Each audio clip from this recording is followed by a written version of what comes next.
ஒரு கர்நாடக இசை கற்றுக்கொள்வதற்கு கூட பொருளாதார விளைவுகள் கிடைக்கும், பலன்கள் கிடைக்கும். ஆனால் கவிதை எழுதுபவருக்கு என்ன பலன் கிடைக்கும்?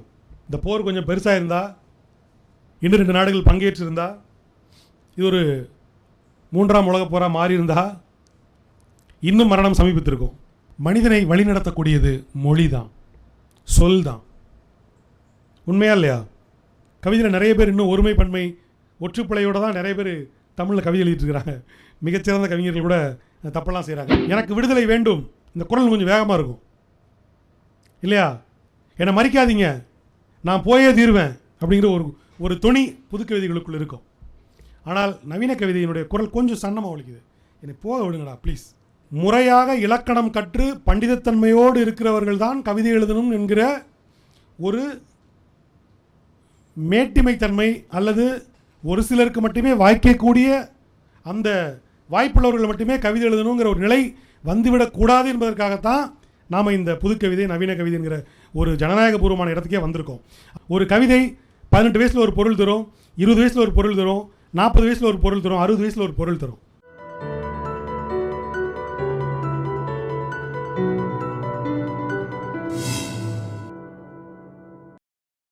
கவிதை எழுதுவதற்கான அழகியல் அடிப்படைகள் என்ற தலைப்பில் கவிஞர் வெயில் அவர்கள் உரையாற்ற உள்ளார். அவர் ஒரு சிறந்த கவிஞர். அவரது மகிழ்ச்சியான பன்றிக்குட்டி கவிதைகள் இன்ஸ்டாகிராம் முழுவதும் மிகவும் பிரபலமாக உள்ளன. அவர் சாமானிய மக்களின் வாழ்க்கையை கவிதை எனும் சித்திரமாக்குவதில் வல்லவர். இப்போது கவிதை எழுதுவதற்கான அழகியல் அடிப்படைகள் என்ற தலைப்பில் கவிஞர் வெயில் அவர்களை உரையாற்ற அன்புடன் அழைக்கிறோம். இங்கே இருக்கிறவங்களில் எத்தனை பேர் கவிஞர்கள்? 1 2 3 4 5 6 ஒரு 10 பேர் கவிஞர்கள். யாரெல்லாம் கவிஞர்கள் இல்லை? ஓகே. யாருக்கெல்லாம் கவிஞர் ஆகணும்னு இருக்கு? ஓகே. ஏன் கவிஞர் ஆகணும்? கவிஞர் ஆகணும்னு தோணுதுன்னு சொன்னீங்கல்ல, அவங்கள யாராவது ஒருத்தர் சொல்லுங்கள், ஏன் கவிஞர் ஆகணும்? ஏன் விரும்புகிறீங்க கவிஞர் ஆகணும்னு? கவிஞர் தனக்கான அங்கீகாரத்தையும் அடையாளத்தையும் தேடிட்டு இருக்கிறதுக்காக கவிதை எழுதுகிறாங்க ஐயா. மக்களுக்காக, மக்களுடைய வாழ்வியலை எழுதுறதுக்கும் அவங்களுடைய சிக்கல் எழுதுறதுக்கும், சிக்கலை நிறைய பேர் எழுதுகிறாங்க. அந்த சிக்கலுக்கான தீர்வு எழுதுறதுக்கும் இங்கே கவிஞர் ரொம்ப குறைவுன்னு நாங்கள் நினைக்கிறோம். அந்த இடத்துல நாங்கள் பூர்த்தி பண்ணலாம் அப்படின்ற ஒரு ஆசை இருக்குது. அதுக்கான தரவுகளை தேடி பயிற்சி களமாக வாழ்க்கையில் ஒவ்வொரு இடத்துலையும் ஒவ்வொரு நபர்களையும் தேடிட்டே இருக்கோம் ஐயா. ஓகே. மக்களுக்கு நிறைய பிரச்சனைகள் இருக்குது. அதை தீர்ப்பதற்கான தீர்வுகளை கண்டறிந்து கவிதையில் சொல்லுவது, அதற்கான ஒரு நோக்கம் உங்களுடைய நோக்கம். ஓகே. வேறு? ஏன் கவிஞராக மாற வேண்டும்? ஏன் கவிதை எழுத வேண்டும்? கவிதை ஏன் கவிஞராக மாற வேண்டும் கூட விடுங்க, ஏன் கவிதை எழுத வேண்டும்? அல்லது ஏன் உங்களுக்கு கவிதை தேவை?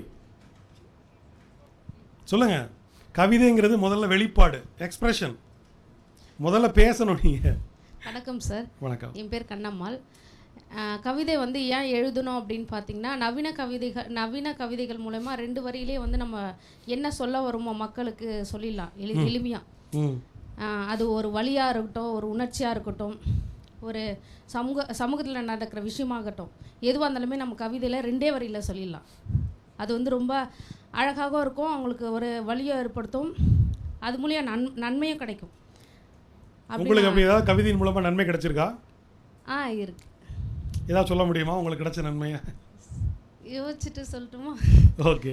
வேற யாருக்காவது கவிதை ஏன் தேவைப்படுகிறது சொல்லுங்கள். கவிதை ஏன் தேவைப்படுகின்றதுனா, ஒரு விஷயத்தை என்னால் எந்த வகையில் கடத்த முடியும். இப்போ ஒரு மாற்றுத்திறனாளி வாய் பேச முடியாதவங்க இருந்தால் அவங்க அவங்களோட பிரச்சனையை, அந்த வேதனை அந்த கவிதைன்ற எழுத்துக்கள் மூலமாக கடத்தலாம். அதுக்காக கவிதை தேவைப்படுது அப்படின்னு. ஓகே. பிறருடைய வழியை இன்னொருவருக்கு கடத்துவதற்காக கவிதை ஒரு ஊடகமாக கவிதையை பயன்படுத்துகிறீங்க. ரைட்டு, நல்ல விஷயம். வேறு? கவிதை ஏன் வேண்டும்? இவங்களுக்கு கொடுங்க. அவங்க சொல்லிட்டு அவரு. ஓகே, சொல்லுங்கள். இந்த உலகத்தில் இருக்கக்கூடிய இயல்புகளை, அதனுடைய இருப்பை கிட்டத்தட்ட மனிதன் எல்லாருமே வாழ்ந்துக்கிட்டே இருக்கும் இல்லையா?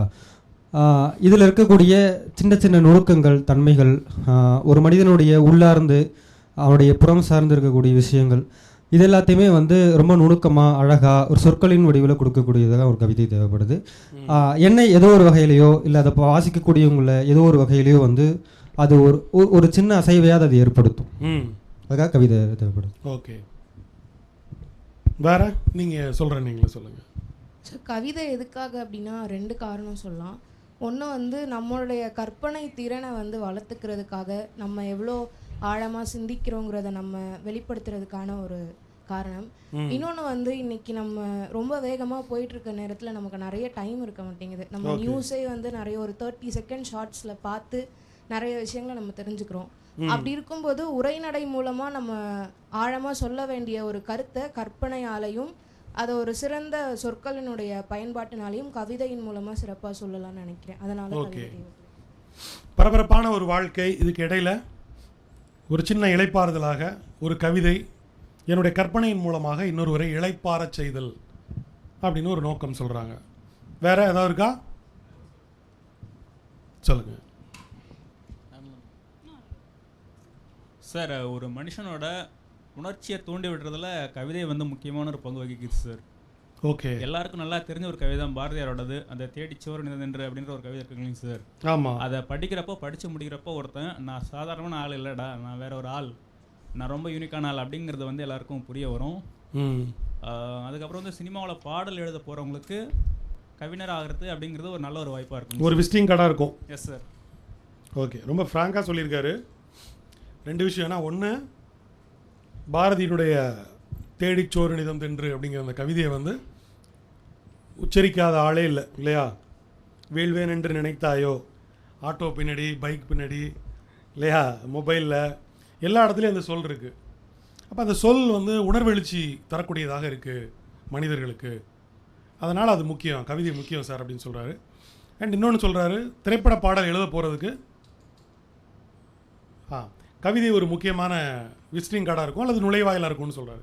சொல்லுங்கள் சார். என்னை பொறுத்த வரைக்கும் கவிதை வந்துட்டு இப்போ ஏதாச்சும் நம்ம எக்ஸ்ப்ரெஸ், இப்போ ஒரு சில விஷயத்தை வந்து நம்ம வெளிப்படையாக எக்ஸ்ப்ரெஸ் பண்ணுவோம். பட் வந்து எக்ஸ்ப்ரெஸ்ஸே பண்ண முடியாத ஒரு வலியோ ஒரு சந்தோஷமோ நம்ம யார்கிட்ட தான் சொல்கிறது தெரியாமல் இருக்கும். அப்போ இருக்கும்போது இந்த மாதிரி கவிதைங்க வந்துட்டு ஒரு எழுத்து மூலியமாக நம்ம வந்து எக்ஸ்ப்ரெஸ் பண்ணுறது தான் என்னை பொறுத்த வரைக்கும் மோஸ்ட் ஆஃப் த கவிதைகளும் இருக்குது. ஓகே, ஒரு உளவியல் சிகிச்சையாக கூட சில நேரத்தில் கவிதை இருக்குது அப்படின்னு சொல்கிறாங்க. குறிப்பாக மணிசப்தருடைய நிறைய காதல் கவிதைகளை வந்து இந்த பிரேக்கப்பில் இருக்கிறவங்க, காதலை பற்றிய புரிதலுக்குள்ளே நுழையிறவங்க, காதலித்து தோல்வியுற்றவர்கள் எல்லாருமே வாட்ஸ்அப் ஸ்டேட்டஸாக வச்சுருக்காங்க இல்லையா? ஸோ அவருடைய ஒரு கவிதை வந்து ரொம்ப ஃபேமஸ், வந்து அழுகை வராமல் இல்லை, ஆனால் உங்கள் முன் அழுதுவிடக்கூடாது என்கிற ஒரு வைராக்கியம் இல்லையா? இது எல்லாருக்கும் இருக்குது. அப்போது இது ஒரு இந்த உணர்ச்சி என்கிட்டே இருக்குது, இந்த வருத்தம் என்கிட்டே இருக்குது, இந்த ஃபீல் என்கிட்ட இருக்குது, ஆனால் இது எப்படி சொல்கிறதுன்னு தெரியல, எப்படி அதை டைஜஸ்ட் பண்ணுறதுன்னு தெரியல. அதுக்கு ஒருத்தர் ஹெல்ப் பண்ணுறாரு. இது எப்படி மென்று முழுங்குறது இந்த கசப்பை அப்படிங்கிறத வந்து ஒருத்தர் சொல்லித்தராரு இல்லையா? அப்படி அதுக்கு கவிதை பயன்படுது அப்படின்னு சொல்கிறாங்க. சொல்லுங்கள் சார். நான் வந்து என்னால் அனுபவிக்க முடியாத ஒரு வாழ்க்கையை என் கவிதை மூலயமா நான் அனுபவித்த மாதிரி ஃபீல் பண்ணிக்கிறேன். அப்படி ஏதாவது எழுதியிருக்கீங்களா? இப்போ நான் காதலிச்சது இல்லை, ஆனால் காதல் கவிதை அதிகமாக எழுதுகிறோம். ஓகே, இப்போ நான் முத்துக்குமாரே வந்து ஒரு கவிதை எழுதியிருப்பார். காதல் கவிதை எழுதுபவர்கள் காதல் கவிதை மட்டுமே எழுதி கொண்டிருக்கிறார்கள், அதை வாங்கி செல்பவர்களே காதலித்து கொண்டிருக்கிறார்கள் அப்படின்னு சொல்லி எழுதியிருப்பார். அது மாதிரி ஒரு மீனவனை பற்றி நான் எழுதுகிறேன். நான் மீனவ குடும்பத்தை சேர்ந்தவன் இல்லை. அங்கே காஷ்மீர் நடக்கிறத பற்றி நான் எழுதுகிறேன், ஆனால் நான் காஷ்மீரில் இல்லை, நான் ஒரு தமிழனாக இங்கே இருக்கேன். அதை மாதிரி என்னால் அனுபவிக்க முடியும், வாழ்நாளில் நான் அனுபவிக்க முடியாததை என் வரிகள் மூலிமா நான் வாழ்ந்து தான் நினச்சிக்கிறேன். வாழாத வாழ்க்கைகளை வாழ்வது ஒரு பாவனையாக வாழ்கிற ஒரு கலை கவிதை அப்படின்னு சொல்கிறாரு. உண்மைதான். வேற எனக்கு வந்து சொல்லுங்கள். எனக்கு ஒரு வலி இருக்கும், எனக்கு ஒரு அழுகை இருக்கும், எனக்கு ஒரு சோகம் இருக்கும், இப்படி எனக்கு எல்லாமே ஒன்று இருக்கும். அது வேணும்ட்டு அதை சொன்ன நான் சிரிச்சிடுவேன் உடனே. ஓகே, நான் அதை எழுத்து மூலமாக மொழி மூலமாக நான் கடத்துறேன். மொழி மூலமாக கடத்திட்டு நான் அந்த வழியிலேருந்து, அந்த அழுகையிலேருந்து, அந்த சோகத்திலேருந்து நான் வெளியில் தப்பிச்சு ஓடிடுவேன் அடுத்ததுக்கு.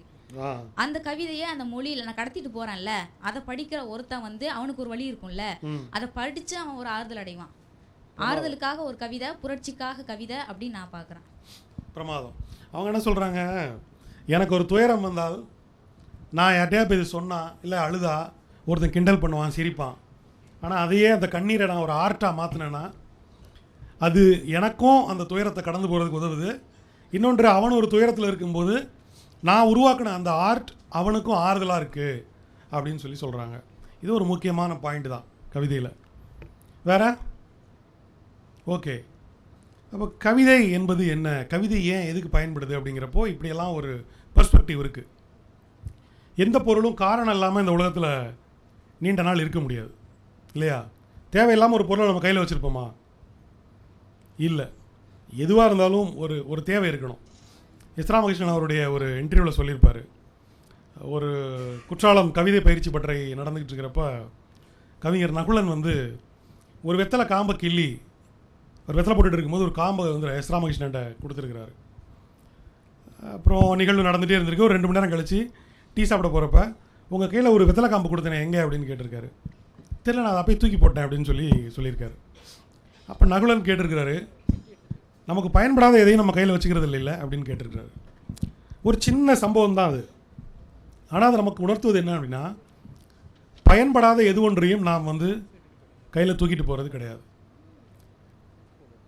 அப்போ எல்லாத்துக்கும் ஒரு பயன்பாடு இருக்குது இல்லையா?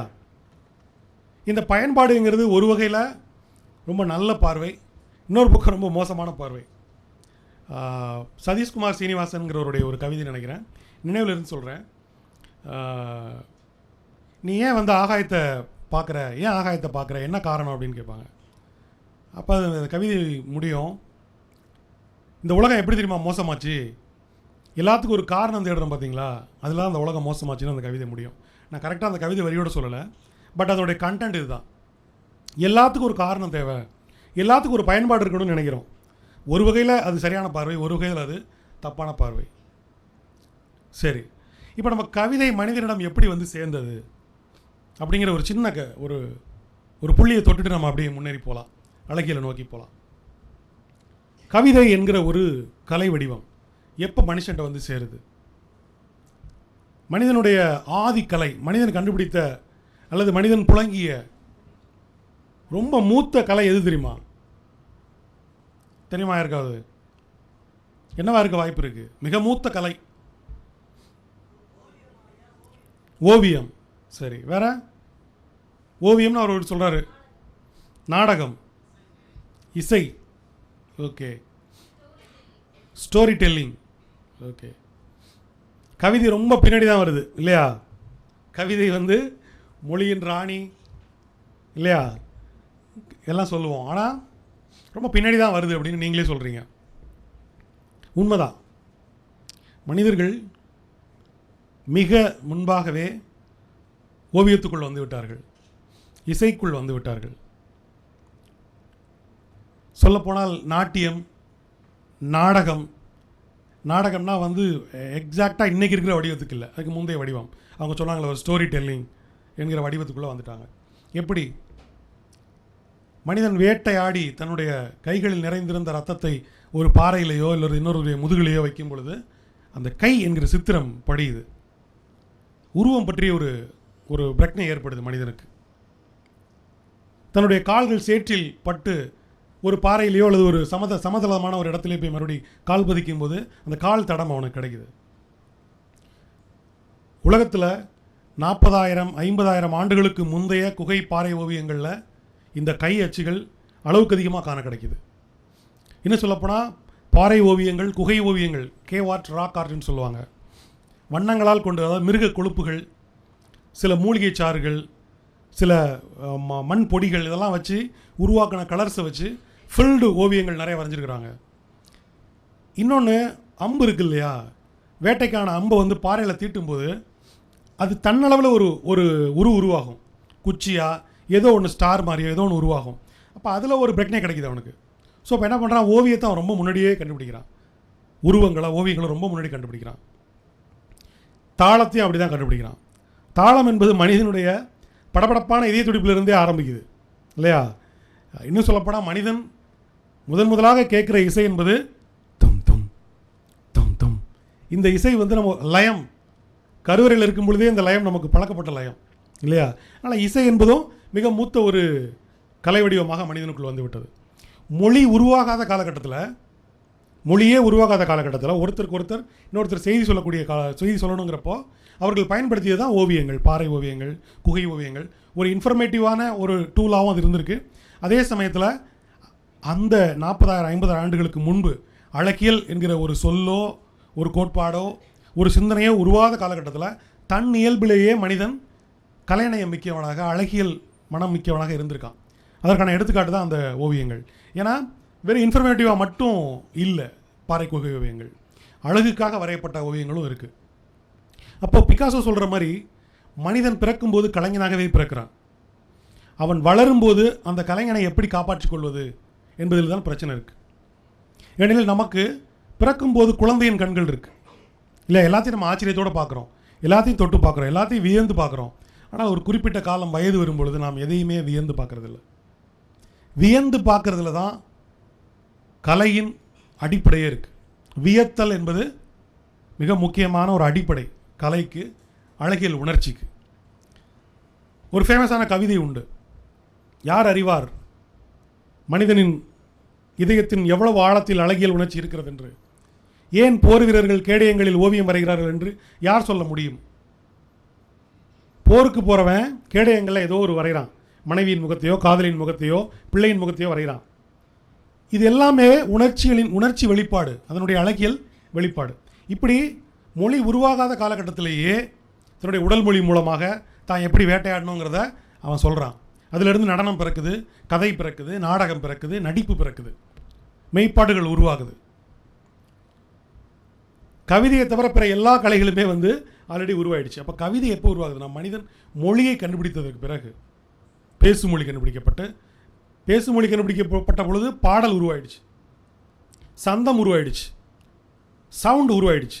நாட்டார் பாடல்களோ பழமொழியோ ஒப்பாரியோ தாலாட்டோ எல்லா விதமான அறுவடை பாடலோ கலையெடுப்பு பாடலோ உருவாயிடுச்சு. ஆனால் எழுத்து கண்டுபிடிக்கப்பட்ட பிறகுதான் இலக்கணம் உருவாகுது, எழுத்துக்கான இலக்கணம் உருவாகுது. அப்போது இலக்கணம் முதன்மையானதா இலக்கியம் முதன்மையானதா?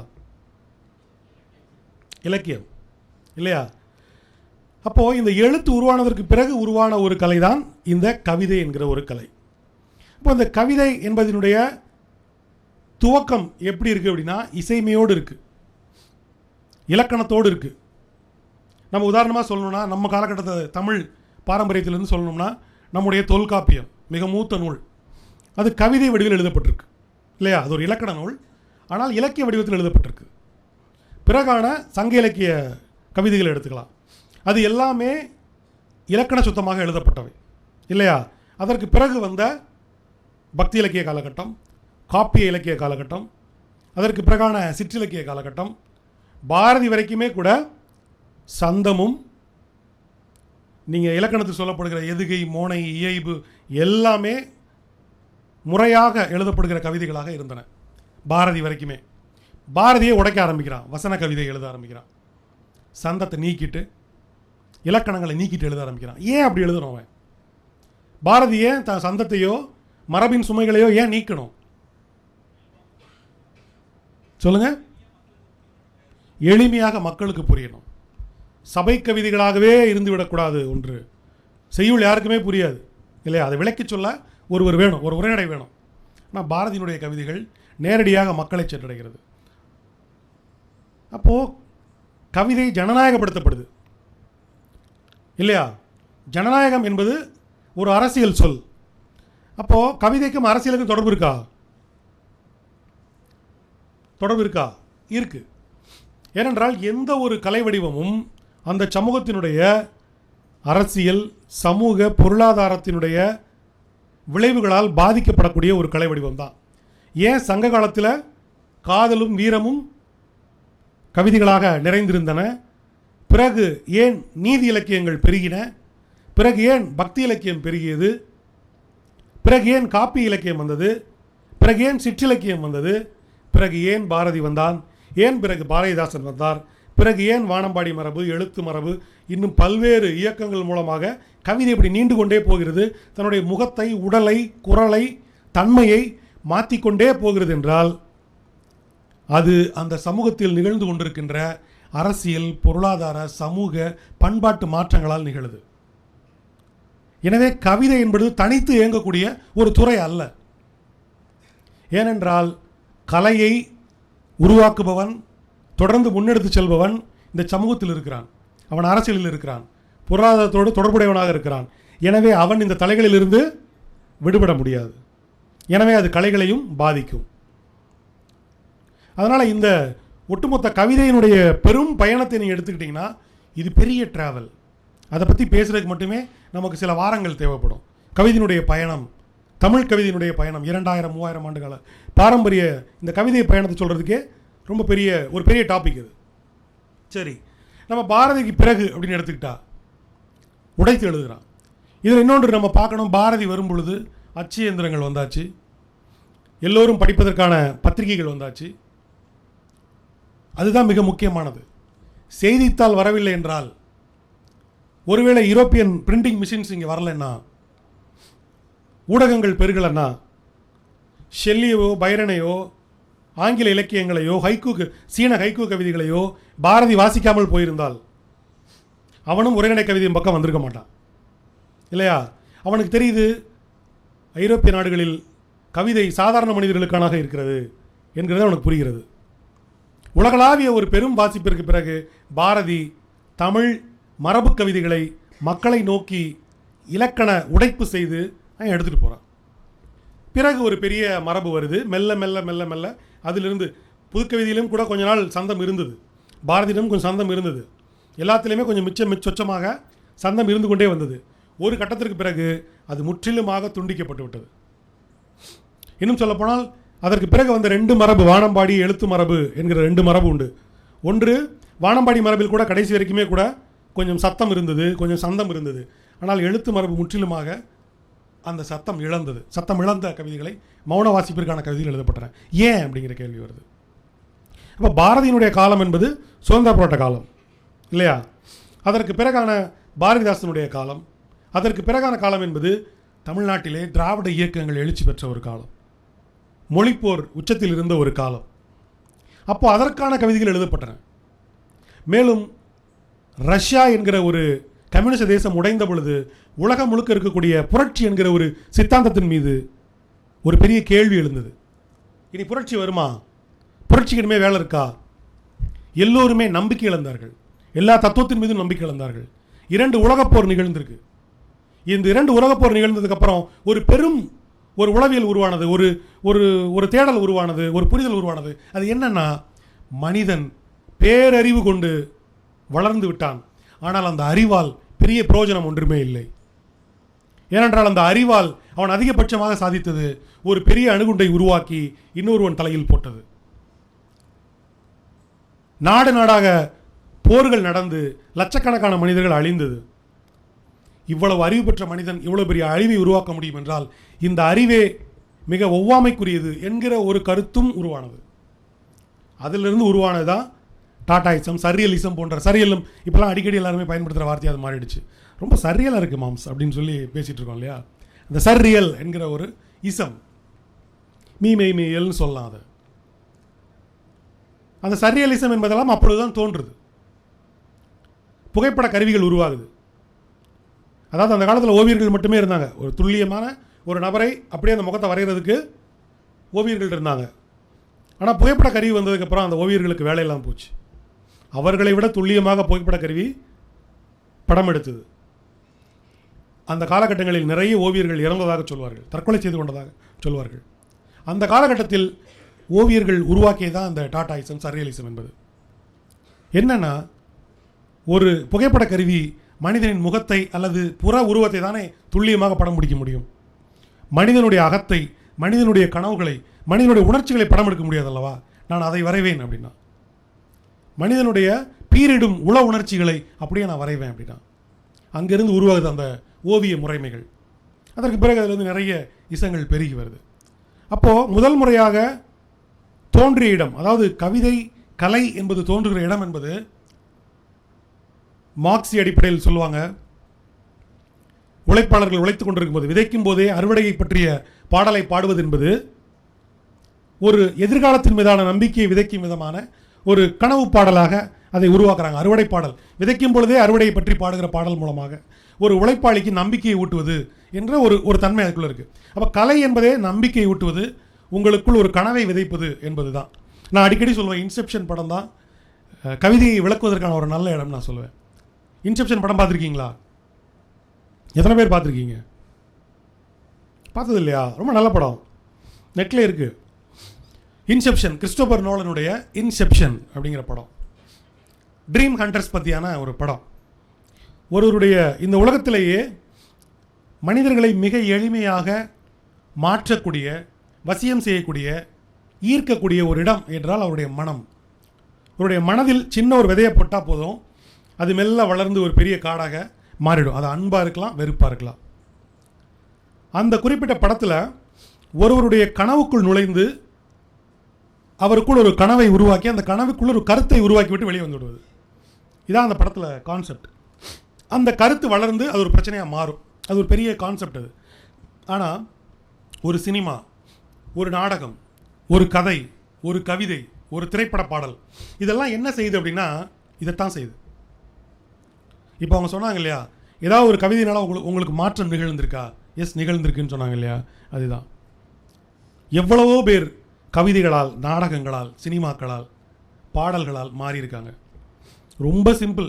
எல்லா பட்டிமன்றங்களும் நீங்கள் கேட்ட ஒரு பழைய கதை தான். வாலி வந்து ஊருக்கு போயிடலான்னு திரும்பி, பாடலாசிரியர் வாலி ஊருக்கு திரும்பும்போது மயக்கமா கலக்கமாங்கிற கண்ணதாசனுடைய பாட்டை கேட்டேன், நான் திரும்பி வந்து. சும்மா சாதாரண கதை. இதை மாதிரி எத்தனை பேருக்கு எவ்வளோ கதைகள் இருக்குது இல்லையா? ஸோ சொற்கள், பாரதி சொல்கிற மாதிரி சொற்கள் மந்திரம் போன்றவை. அதை மனதுக்குள் விதைக்கும் பொழுது, ஏன் இன்றைக்கும் எல்லா கட்சிக்காரங்களும் வீழ்வேர் என்று நினைத்தாயோ அப்படின்னு சொல்கிறாங்க இல்லையா? எத்தனை பேர் இந்த மாதத்தில் மட்டுமே 10 அரசியல்வாதிகள் சொல்லியிருப்பாங்க.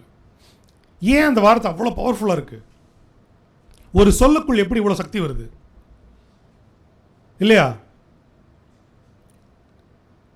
உங்கள் வாழ்க்கையில் நீங்கள் கேட்டதுலேயே ரொம்ப சக்தி மிகுந்த சொல் அப்படின்னா என்ன சொல் சொல்லுவீங்க?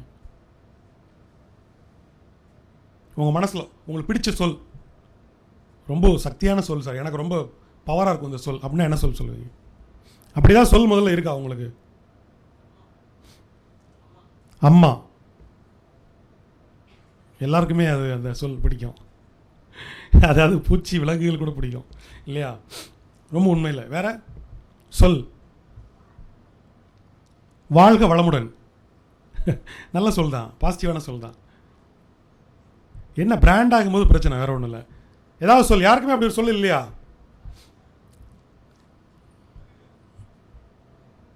கேட்கல. வருக, வருகங்கிற சொல். வருக, நல்வரவாகுக, மீண்டும் வருக, நன்றி. ஓகே.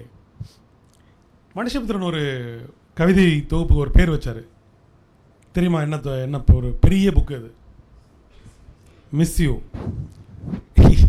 எனக்கு தெரிஞ்சு இந்த காலகட்டத்தில் மிக சக்தி வாய்ந்த சொல், நிறைய பேர் மனதை வந்து நெகிழ்த்தும் சொல் என்ன அப்படின்னா அது வந்து மிஸ் யூ இல்லையா? உண்மைதானே? தமிழ் சொல் அப்படி ஏதாவது இருக்கா? இல்லை இல்லையா? வென்றாக வேண்டும். ஓகே. ஆக்சுவலாக பாரதி அப்படி ஒரு 100 150 சொற்கள் இல்லை 200 சொற்களுக்கு மேலே பாரதியினுடைய சொற்கள் அப்படி இருக்குது. எந்த இடத்துக்கும் பொருந்துகிற மாதிரியான மந்திரம் மிக்க சொற்களை அவர் உருவாக்கியிருக்காரு. கண்டிப்பாக நீங்கள் அவரை படிக்கணும். இந்த சொல்லில் மந்திரம் ஏற்றுகிற வேலை இருக்கு இல்லையா? இதுதான் கவிஞனுடைய மிக முக்கியமான ஒரு பங்காக இருக்குது. சரி, இப்போது நேராக கவிதைக்கு வருவோம். கவிதை உருவான இடம் என்பது இந்த மனிதனுக்குள் கனவு நிலையை உருவாக்குவது, நம்பிக்கையை உருவாக்குவது என்கிற ஒரு இடத்தில் ஆரம்ப புள்ளியில் தொடங்குது. இங்கேயும் அதே இடத்துக்கு தான் வருது. நீங்கள் இந்திய சுதந்திர போராட்டத்துக்கு பிறகு, மொழி போர்களுக்கு பிறகு மிகப்பெரிய உலகமயமாக்கல் என்கிற ஒன்று நிகழுது. உலகமயமாக்கல்னால் கேள்விப்பட்டிருக்கீங்களா? என்னென்ன குளோபலைசேஷன் என்ன தெரியுமா? என்னது? கேட்கல.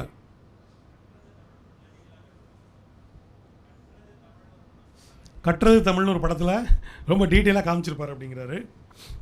குளோபலைசேஷன் அப்படிங்கிறது ஒரு திறந்த வழி சந்தை, அது ஒரு பெரிய பொருளாதார கான்செப்ட்னு வச்சுக்கோங்க. அவர் சொல்கிற மாதிரி கற்றது தமிழ் படத்தில் அதனுடைய அந்த படத்தினுடைய மிக முக்கிய அந்த கோர் அது என்ன சொல்ல வருது அப்படின்னா அது நிறைய பேருக்கு புரியல அந்த படத்தில் சொல்லப்பட்ட விஷயம். குளோபலைசேஷன் அப்படிங்கிறது நம்முடைய பிரச்சனை என்ன, நமக்கு பிரச்சனை தந்து கொண்டிருப்பவர் யார், நம்மை ஆண்டு கொண்டிருப்பவர் யார், நாம் யாருக்கு கட்டுப்பட்டிருக்கிறோம், நாம் யாரால் கட்டுப்பட்டு கொண்டிருக்கிறோம், எதுவுமே நமக்கு தெரியாத ஒரு குழப்ப நிலை. சரி, இதில் இருந்தெல்லாம் விடுபடுறதுக்கு என்ன செய்யணும், அதுக்கும் விடை இல்லை. தேவதச்சன் பாணியில் கவிதையில் சொல்லணும்னா ஐ ஜாலி எந்த கேள்விக்கும் விடை இல்லை அப்படின்னு ஒரு கவிதை இருக்குது, தேவதச்சனோட கவிதை. ரொம்ப சாதாரணமாக இருக்கும், விளையாட்டு கவிதை மாதிரி தெரியும் அது. ஐ ஜாலி எந்த கேள்விக்கும் விடை இல்லை. அதாவது ஒரு மனுஷன் தான் வாழ்க்கையில் ஏகப்பட்ட பிரச்சனைகள் இருக்குது, எல்லாத்துக்கும் விடை தேடியே போனால் எங்கேயுமே விடையே இல்லை, ரொம்ப பெரிய துயரமாக இருக்குது. அப்போ விசாரித்து பார்க்கும்போது, தேடி பார்க்கும்போது, இன்னொருத்தன்ட்ட கேட்கும்போது ஒரு பெரும் தேடலுக்கு பிறகு என்ன தெரிய வருது, எந்த கேள்விக்குமே விடை இல்லைன்னு தெரிய வருது. அப்போது பெரும் துயரத்துக்கு பதிலாக என்ன வருது, ஜாலி வருது.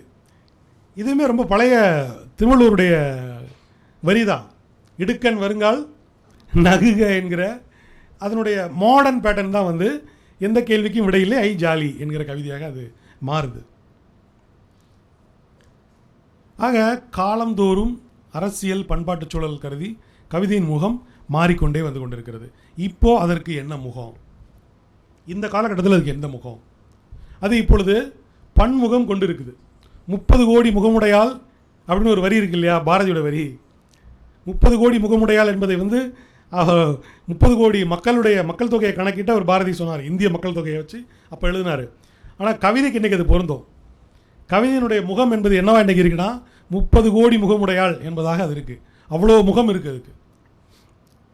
இன்றைக்கும் மரபு கவிதைகள் எழுதப்பட்டுருக்கு, இன்றைக்கும் ஹைக்கூ கவிதைகள் எழுதப்பட்டுருக்கு, இன்றைக்கும் புது கவிதைகள் எழுதப்பட்டுருக்கு, சந்தத்தோடு கவிதைகள் எழுதப்பட்டுருக்கு, பாடல் வடிவில் கவிதைகள் எழுதப்பட்டுருக்கு, நாட்டுப்புற சொல் வடிவில் நாட்டுப்புற பாடும் முறையில் கவிதைகள் எழுதப்பட்டுருக்கு, நாட்டார் மொழியில் எழுதப்பட்டிருக்க கவிதைகள் இருக்குது,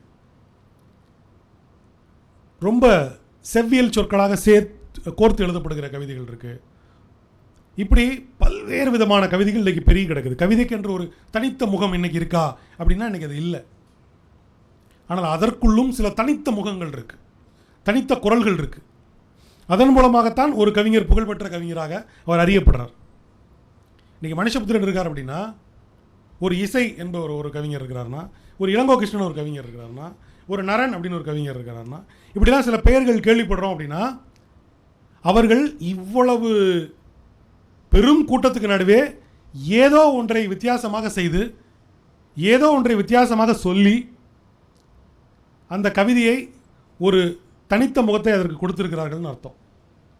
ஒரு லீனா மணிமேகலை, ஒரு சுகீர்தராணி, நிறைய இப்படி ஒரு பெரிய லிஸ்ட் இருக்குது. யவனிகா ஸ்ரீராம், ரமேஷன் பிரீதன், இப்படி ஒரு பெரிய பட்டியல். அது ஒரு நூற்றுக்கணக்கான NT ராஜ்குமார், சுயம்புலிங்கம், மண்குதிரை, இப்படி சொல்லிட்டே போகலாம். இன்றைக்கி வரக்கூடிய சாம்ராஜ், இளங்கோ கிருஷ்ணன், பல்வேறு முகங்கள் இன்றைக்கி வந்து அதில் உருவாயிருக்கு.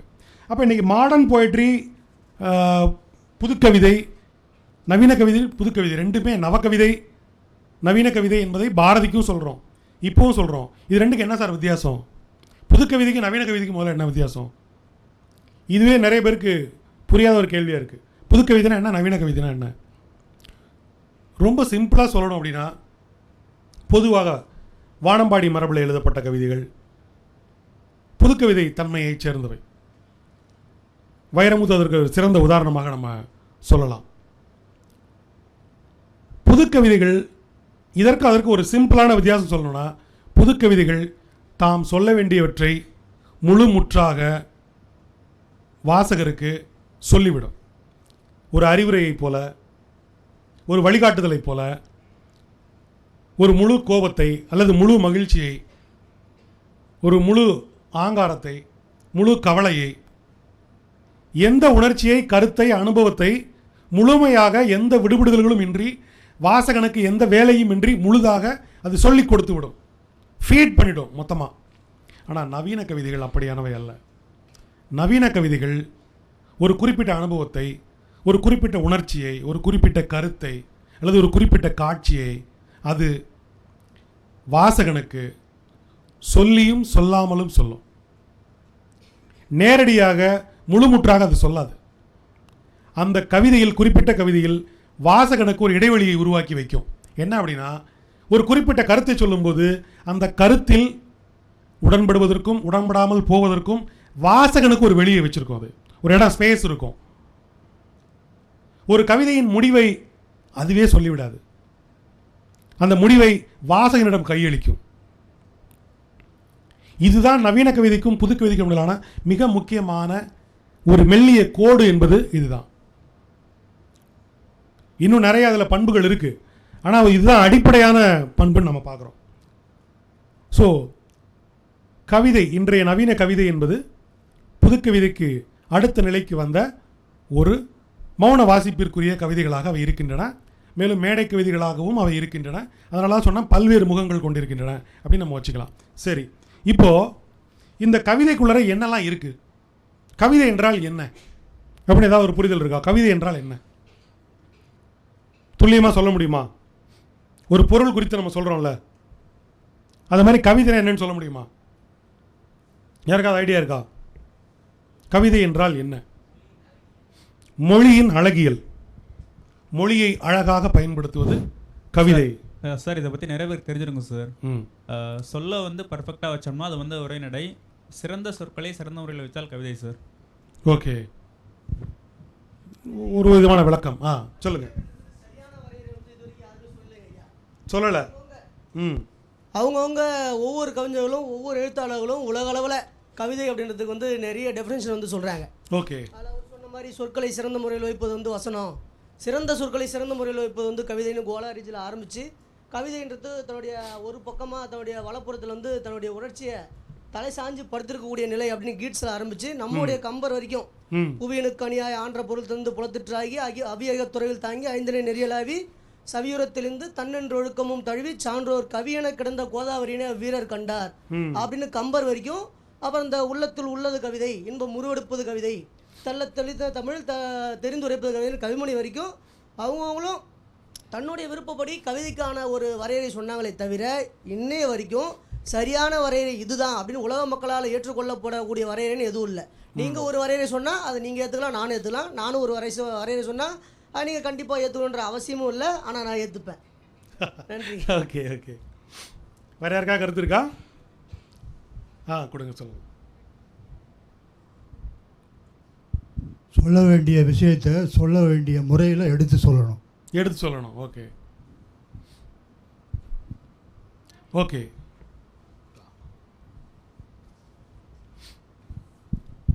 கோர்வைக்குள் அடங்கிய குழப்பத்தின் முகவரி கவிதை. அதை கவிதையாகவே அவர் சொல்கிறாரு. Okay okay. அதாவது மரபு கவிதையாக இருந்த வரைக்கும் அதுக்கு ஒரு துல்லியமாக நம்ம சொல்ல முடியும். கவிதை என்றால் என்ன அப்படின்னா, இன்னென்ன இலக்கணத்தில் இப்படி இப்படி அமையணும், இத்தனை அடிகள், இத்தனை சீரு, எதுகை, மோனை, இயைபு, தொடை, இதெல்லாம் இருந்தால் அது கவிதைன்னு சொல்லப்படுது. ஆனால் புதுக்கவிதையாக வந்த பிறகு அதற்கு இலக்கணம் இல்லை. இது இருந்தால் இது கவிதை, இது இருந்தால் இது கவிதை அப்படின்னு ஒரு இலக்கண வரையறை நீக்கப்பட்டது. ஏனென்றால் நான் ஏற்கனவே சொன்னேன், புதுக்கவிதை என்பது ஜனநாயகப்படுத்தப்படுவது.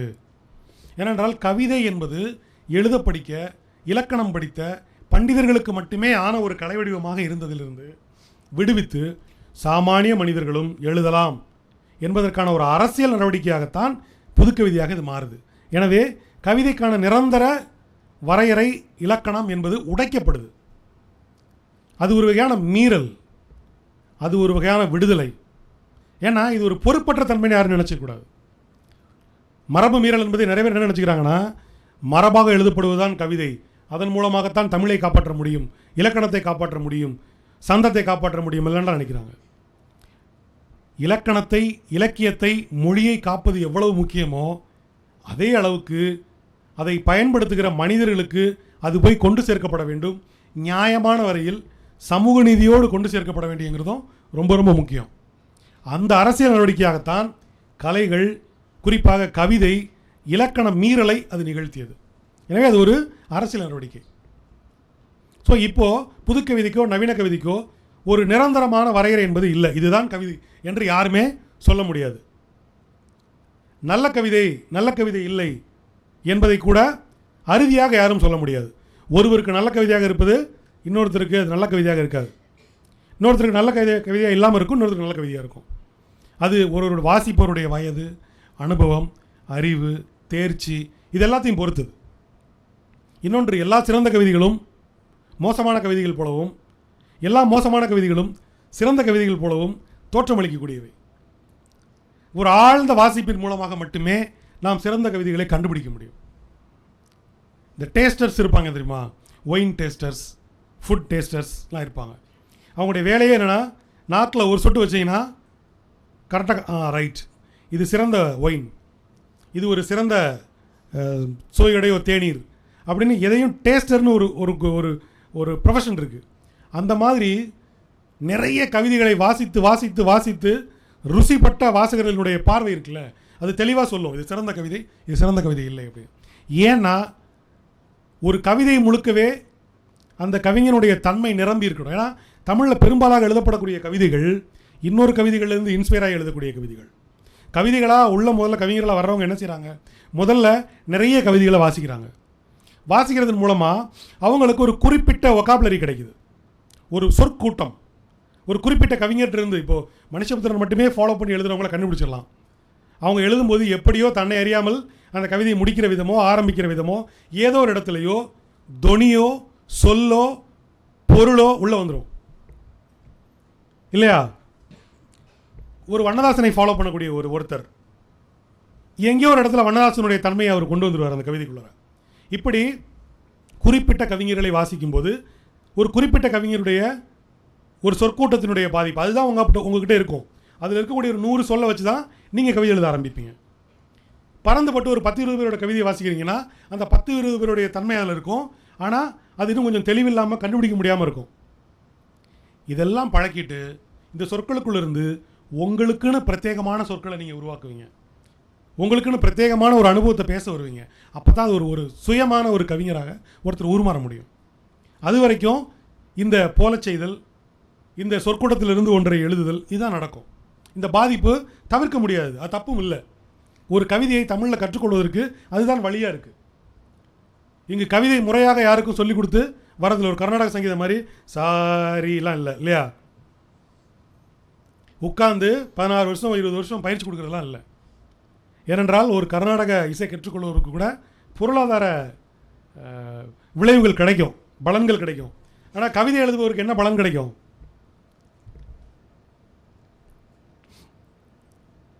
பலனே கிடைக்காதா?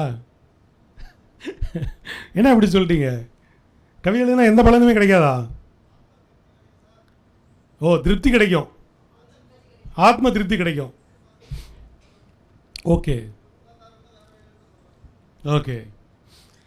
இல்லை, இந்த உலகத்தில் இது மட்டுமே நான் பர்பஸ்ன்னு சொல்ல மாட்டேன். ஆனால் மொழிக்குள் வருகிறவர்களுடைய அவர்கள் அடைகிற ஒரு பெரிய பேரு அப்படின்னு நான் நினைக்கிற விஷயம் என்னென்னா இரவாமை அப்படிங்கிற ஒரு விஷயம். மனிதர்கள் எல்லோருமே இறந்துருவோம் இன்னும் கொஞ்ச நாள் தான் எப்படி பார்த்தாலும் இல்லையா. இந்த போர் கொஞ்சம் பெருசாக இருந்தால், இன்னும் 2 நாடுகள் பங்கேற்றிருந்தா, இது ஒரு 3ஆம் உலகப் போராக மாறி இருந்தால் இன்னும் மரணம் சமீபத்திருக்கும். எல்லாம் ஒத்தி போடப்பட்டிருக்கு, இன்னும் கொஞ்சம் நீட்டிக்கப்படுது. மரணம் எல்லோருக்கும் வரப்போகுது. ஆனால் சிலர் மட்டும் இறக்காமல் நம்ம கூட இருக்காங்க. இப்போ அந்த பக்கம் பாருங்கள், வள்ளுவர் இருக்கிறாரு, பாரதிதாசன் இருக்கிறாரு, பாரதியார் இருக்கிறாரு, ஔவை இருக்காங்க. இவங்கெல்லாம் எப்போது இறந்துட்டாங்கல்ல. ஏன் நம்ம அவங்கள வச்சுருக்கோம் நம்ம கூடவே? ஏன் இன்றைக்கி நம்ம அவங்கள பற்றி பேசிகிட்டு இருக்கோம்? ஏதோ ஒரு வகையில் இந்த சமூகத்துக்கு அவங்க பங்களிச்சுட்டு போயிருக்காங்க. அவர்களுடைய சொற்கள் நம்மை வழிநடத்தி கொண்டிருக்கின்றன. இந்த உலகத்தில் வேற எதையும் விட மனிதனை வழிநடத்தக்கூடியது மொழி தான், சொல் தான். உண்மையா இல்லையா? எனவே சொற்களுக்குள் இயங்கி நீங்கள் பிரத்யேகமான உங்களுடைய வாழ்வுணவத்திலிருந்து ஒரு கருத்தையோ ஒரு கற்பனையவோ ஒரு காட்சியவோ ஒரு உணர்ச்சியவோ மிகச்சரியாக இந்த மொழியில் நீங்கள் ஏற்றி வைத்து விட்டு சென்றால் காலம் உங்களை எப்போதும் நினைவில் வைத்திருக்கும். நான் அதுக்கு தான் பர்பஸ் கேட்டேன், என்ன பர்பஸ்னு. முதல்ல நாம் நம்முடைய பல்வேறு மன உணர்வுகளிலிருந்து வெளியேறுவதற்கு, அதை ஒரு கலையாக மாற்றுவதற்கு அதுவே ஒரு பெரிய பயன்பாடு. முதல்ல சைக்காலஜிக்கல் ட்ரீட்மெண்ட் முதல்ல. ரெண்டாவது, அதை சக மனிதருக்கு வழங்குவது என்பது ஒரு கடமை. அதற்கு ஒரு பிரதிபலனே கிடையாது. முதல்ல நாம் இன்னொருவருக்கு நம்முடைய உணர்வை கடத்த வேண்டியது, நம் வாழ்வு அனுபவத்தை சொல்ல வேண்டியது நம்முடைய கடமை இல்லையா? அது ரெண்டாவது. மூணாவது, நாம் மகிழ்விக்கிறோம் இன்னொருவரை. நாம் மகிழ்விப்பதன் மூலமாக சமகாலத்திலே நம்ம கொண்டாடப்படுறோம். ஒருவேளை நீங்கள் பிரபலமான கவிஞராகிவிட்டால், நிறைய புத்தகங்கள் விற்றால், நீங்கள் பணம் கூட சம்பாதிக்க முடியும். கவிதையால் பணம் சம்பாதிப்பது ஒன்றும் மோசமான விஷயம் அல்ல. கவிதையை கற்றுக்கொள்ளும்போது கவிதையால் பணம் கிடைக்கும் என்று சொல்வது ஒரு பெரிய இந்த 10,000 ரூபா போட்டால் 1 லட்ச ரூபா கிடைக்குங்கிற ஒரு மோசடி செய்தி போல் அதை பார்க்க வேண்டிய அவசியம் இல்லை. ஓவியங்கள் விற்கப்படுகின்றன, ஒரு சினிமாவை காசு கொடுத்து பார்க்குறோம் இல்லையா? அதே போல் கவிதை என்பது ஒரு பெருங்கலை. இன்னும் பல நாடுகளில், பக்கத்தில் கேரளாவில் கூட கவிதை வாசிப்பு நிகழ்வுகளுக்கு பணம் கட்டி டிக்கெட் வாங்கி உள்ளே போகிற கல்ச்சர் இன்னும் இருக்குது. நாளைக்கே இங்கேயும் வரலாம். அதனால் கவிதைக்கு பல பயன்பாடுகள் இருக்குது. ஒரு வகையில் அது கடமை. ஏன்னா நான் சொன்ன 40,000 வருஷத்துக்கு முன்னாடி குகை ஓவியங்களை வரைந்தவனுக்கு ஏதாவது பிரதிபலன் கிடைக்குமா என்ன? அதை அவன் கடமைன்னு நினச்சான், அல்லது அவன் இதுதான் நான் நினச்சான். தன்னுடைய இயல்பே அதான் நினச்சான் இல்லையா? அப்படி தான் நாமும் இருக்க முடியும். கவிதை பாடுவது என்பது எல்லா பயன்பாடுகளையும் தாண்டிய ஒரு மனித இயல்பு. இவ்வளவு அழகான ஒரு மொழியில் நாம் வாழ்ந்து கொண்டிருக்கிறவர்கள் கவிதையை எழுதாமல் போனால்தான் அபத்தமானது. ஒரு வகையில் நாம் சரியாக இல்லையோ என்று கவலைப்பட வேண்டிய ஒரு புள்ளி அது. சரி, கவிதை என்பதற்கு ஒரு நிரந்தரமான வரையறை இல்லை, ஒரு இலக்கணம் இல்லை நவீன கவிதைக்கு. அப்போ கவிதை எப்படி எழுதுறது? கவிதை எழுதுறப்போ கவனிக்க வேண்டியது என்ன? கவிதை என்பது பெரும்பாலும் நீங்கள் ஒரு பிரபலமான கவிஞர்களை அல்லது அதிகமும் தமிழ் சமூகத்தை பாதித்த கவிதைகளை திரும்ப திரும்ப வாசிப்பதன் மூலமாக ஒரு கவிதை எப்படி தொடங்குகிறது, ஒரு கவிதை எப்படி முடிகிறது, அது ஒரு உணர்ச்சியை எப்படி பேசுகிறது, அந்த உணர்ச்சியை எப்படி காட்சிப்படுத்துகிறது, ஒரு கருத்தை எப்படி அது நாசுக்காக முன்வைக்கிறது அல்லது எப்படி நேரடியாக முன்வைக்கிறது. இதை திரும்ப திரும்ப ஒரு கவிதையை டெக்னிக்கலாக வாசிப்பதன் மூலமாகத்தான் கவிதையை கற்றுக்கொள்ள முடியும். கவிதை என்பது இப்படி எழுதுனா சரியாக வந்துடும் அப்படிங்கிறது இல்லை. சில ப்ராசஸ் இருக்குது. ஆனால் அதையெல்லாம் தாண்டி ஒரு கவிதை எப்படி நிகழ்கிறது என்பதை திரும்ப திரும்ப திரும்ப திரும்ப வாசிப்பதன் மூலமாக நாம் அதை கற்றுக்கொள்ள முடியும். மேலும் அதில் கவனிக்க வேண்டிய விஷயம் என்னென்னா, கவிதைக்குள்ளே என்ன இருக்குங்கிறத முதல்ல நம்ம தெரிஞ்சுக்கணும். ஒரு கவிதைக்குள்ளே அதிகபட்சமாக என்ன இருக்குது சொல்லுங்கள் பார்ப்போம். ஒரு கவிதை என்பது ஒரு பண்டம் மாதிரி வச்சுக்கோங்க, ஒரு பொருள். அதுக்குள்ளே என்னெல்லாம் இருக்குது? உணர்வு. முதல்ல கவிதை என்பது மொழியால் ஆனது இல்லையா? தோசை மாவால் ஆனதுன்னு மாதிரி, லட்டு பூந்தியால் ஆனதுங்கிற மாதிரி மெயின் சோர்ஸ் கவிதையினுடைய ரா மெட்டீரியலில் அதிகபட்சமான மெட்டீரியல் எது? மொழி, சொல் அல்லது மொழி. ஓகே, அதுக்கப்புறம் அதில் என்ன இருக்குது? உணர்ச்சி சொன்னாங்க. வேற வேற நோக்கம். அந்த கவிதைக்கு ஒரு நோக்கம் இருக்குது, எய்ம் இருக்குது. ஓகே, வேற காட்சி இருக்குது. ஒரு கவிதைக்குள்ளே காட்சி இருக்குது. விழிப்புணர்வு, எய்ம், இதெல்லாம் ஒன்றா வச்சுக்கலாம். வேற அழகியல் இருக்குது. ஒரு கவிதைக்குள்ளே அழகியல் இருக்குது. வேற கற்பனை இருக்குது. ஒரு கவிதைக்குள்ள கற்பனை இருக்குது. என்ன சொன்னீங்க? வர்ணனைகள் இருக்குது. வர்ணனை என்பது நரேஷன், சொல் முறைன்னு வச்சுக்கலாம். சொல் முறை. வேற ஒரு சிந்தனை இருக்கலாம். காரணம், அந்த கவிதைக்கு ஒரு காரணம் இருக்குது அப்படிங்கிறாங்க. யதார்த்தத்தை மீறி சிந்திப்பது, புனைவு அல்லது கற்பனை அப்படி வச்சுக்கலாம். அதை இசைமை, ஒப்புமையும் மிகைமையும், அதாவது ஓமை, ஒன்றை ஒன்று ஓமைப்படுத்துவது, உருவகப்படுத்துவது, படிமமாக மாற்றுவது சொல்கிறாங்க ஒப்புமை. இன்னொன்று மிகைப்படுத்துதல், ஒன்றை மிகைப்படுத்தி கூறுவது. அழகை வர்ணிக்கும் போது மிகைப்படுத்தி கூறுவோம் இல்லையா? மீன் போன்ற கண்கள் அப்படின்னா அது கண்கள் மீன் மாதிரியா இருக்குது இல்லை, ஆனால் ஒரு மிகை. அந்த வடிவத்தை இன்னும் கொஞ்சம் நேர்த்தியாக்கி செழுமையாக்குவது. மிகைமை வேற, பொய். பொய் தான் கற்பனை, பொய் தான் புனைவு, எல்லாம் அது ஒரே அம்சம்தான். கருத்து முக்கியமான பாயிண்ட். கவிதைக்குள்ள ஒரு கருத்து இருக்கு. வேற உணர்வு வெளிப்பாடு, அதான் உணர்வு. வேற கேள்வி இருக்கு சார். கேள்வி, கோபம், இதெல்லாம் emotions. All kind of emotions ஒன்றுக்குள்ள இருக்கு. அதைத்தான் நம்ம உணர்வுன்னு சொல்கிறோம். பொருத்தப்பாடு, சில வினாக்களுக்கு அதில் விடையே இருக்கும். அதுதான் அவங்க கருத்து, சிந்தனை அப்படின்னு சொன்னாங்க. முக்கியமாக அரசியல் இருக்கும். எந்த ஒரு கவிதையிலையும் அரசியல் இருக்கும். எப்படி சார், நான் ஒரு கவிதைக்குள்ள அரசியல் திட்டமிட்டு வைக்கவே இல்லையே. நீங்கள் வைக்காட்டில் இருக்கும். அதுதான் அரசியல். ஏன்னா மொழி, அதனுடைய பொருள், அதனுடைய தொனி, அது பயன்பாட்டு முறைக்குள் தன்னை அறியாமல் ஒரு அரசியலை இது கொண்டிருக்கு. அந்த அரசியலை நீங்கள் சரிப்படுத்தலாம், அரசியலை நீக்கலாம், திட்டமிட்டு அரசியலை சேர்க்கலாம், கூடுதல் படுத்தலாம். ஆனால் அரசியலற்ற ஒரு கவிதையை உங்களால் நினச்சா கூட எழுத முடியாது. ஏனெனில் தன்னளவில் அது அரசியல் பூர்வமானது. எனவே அரசியலும் அதில் ஒரு பங்கு.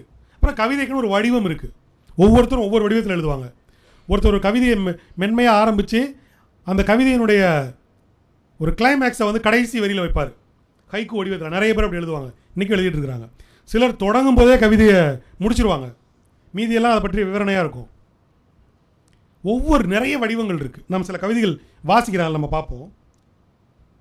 ஸோ கவிதைக்குள்ளே என்ன இருக்குது அப்படின்னா, மொழி இருக்குது, இலக்கணம் இருக்குது. நம்ம வந்து இலக்கணத்தை மீறி இலக்கணத்தை உடைத்துட்டோன்னு சொன்னால் கூட டீப்பான இலக்கணங்கள் உடைச்சிருக்கமே தவிர சில அடிப்படையான இலக்கணங்கள் இருக்குது. ஒருமை, பன்மை, இல்லையா? இப்படி பேசிக்கான இலக்கணங்களை நம்ம மீறவே இல்லை. மொழி இலக்கணங்களை, பொருள் கொள்வதற்கான இலக்கணங்களை நம்ம மீறலை. ஸோ அதெல்லாம். ஆனால் கவிதையில் நிறைய பேர் இன்னும் ஒருமை, பன்மை, ஒற்றுப்பிழையோடு தான் நிறைய பேர் தமிழில் கவிதை எழுதிட்டுருக்கிறாங்க. மிகச்சிறந்த கவிஞர்கள் கூட தப்பெல்லாம் செய்கிறாங்க. பட் நம்ம அதெல்லாம் பண்ணக்கூடாது. ஓகே, கவிதைக்குள்ளர உணர்ச்சி இருக்குது, அனுபவம் இருக்குது, காட்சிகள் இருக்குது, வேற என்ன இருக்குது? சிந்தனை இருக்குது, அரசியல் இருக்குது, அழகியல் இருக்குது, அதற்கு ஒரு சொல்முறை இருக்குது, அதற்கு ஒரு வடிவம் இருக்குது, இல்லையா? இது எல்லாமே சேர்ந்தது தான் ஒரு கவிதையாக இருக்குது. இதில் 1-2 சில கவிதைகளில் விடுபடலாம், சேரலாம். இதில் எல்லாம் எது ரொம்ப காம்பேக்டாக ஒன்று கூடி வருதோ அது ரொம்ப சிறந்த கவிதையாகவும், இதில் 1-2 எங்கெங்கெல்லாம் விடுபடுதோ அது கொஞ்சம் பலவீனமான கவிதையாகவும் இருக்க வாய்ப்பு இருக்குது. ஆனால் எந்த ஒரு நல்ல கவிதைக்குள்ளும் நீங்கள் போய் தேடி பார்த்தீங்கன்னா இந்த பொருட்கள் இருக்கும், இந்த மிக்சிங் இருக்கும். கவிதையை எழுதுவதற்கு, புரிந்து கொள்வதற்கு வாசித்து வாசித்து திரும்ப திரும்ப அந்த தொழில்நுட்ப முறையை கண்டறிவது ஒன்று என்றால், அந்த கவிதையை வாசிக்கும் பொழுது இவர் ஒன்று சொன்னார்ல, அது இந்த கவிதையில் எல்லாமே இருக்கா அப்படின்னு தேடி பார்த்து அதை புரிந்து கொள்வது என்பது கவிதையை மேலும் புரிந்து கொள்வதற்கு, அதனுடைய உறுப்புகளை புரிந்து கொள்வதற்கு அது உதவும். ஒரு ஓவியத்தில் அனாட்டமி படிக்கிற மாதிரியான ஒரு முறை இது. சரி, இப்போது நம்ம ஒரு சில கவிதைகளை படிச்சுட்டு இதை திரும்ப ரீகால் பண்ணும்போது அது இன்னும் கொஞ்சம் புரியும்னு நினைக்கிறேன். அழகியல் என்பதனுடைய பிரதான டாபிக்கு நான் வர்றேன். இப்போ முதல்ல ஒரு கவிதை, தயவு கூர்ந்து என்னை அவசரப்படுத்தாதீர்கள் என்கிற ஒரு கவிதை. பார்பரா வான்ஸ் அப்படிங்கிற ஒரு அமெரிக்க கவிஞருடைய கவிதை. இதை கா மோகனரங்கன் தமிழில் மொழிபெயர்த்திருக்கிறார். நான் ஒரு நத்தை, தயவு செய்து என்னை அவசரப்படுத்தாதீர்கள். அதோ அந்த செர்ரி மரங்களை நோக்கி நான் மெல்ல நகர்கிறேன். நான் சென்றடைய வேண்டிய இடம் ஒன்றுமில்லை, செய்தே தீர வேண்டிய வேலைகளும் கிடையாது. இந்த வேகமே எனக்கு ஓப்பு. நான் மெதுவாகவே போக விரும்புகிறேன். இது எனக்கு நான் கடந்து செல்லும் பூக்கள் அனைத்தையும், புல்லின் இதழ்கள் ஒவ்வொன்றையும் அறிந்து கொள்வதற்கு வேண்டிய நேரத்தை தருகிறது. நான் ஒரு நத்தை, இது என் பாதை, தயவு காட்டுங்கள், என்னை அவசரப்படுத்தாதீர்கள், எனக்கு இந்நாள் முழுவதும் மீதம் இருக்கிறது அப்படின்னு இந்த கவிதை சொல்லுது. இப்படி முடியுது. ஒரு நத்தையின் குரலில் எழுதப்பட்ட கவிதை. இது நத்தை சொல்கிற கவிதையா? இது ஒரு நத்தையை பற்றிய கவிதையா?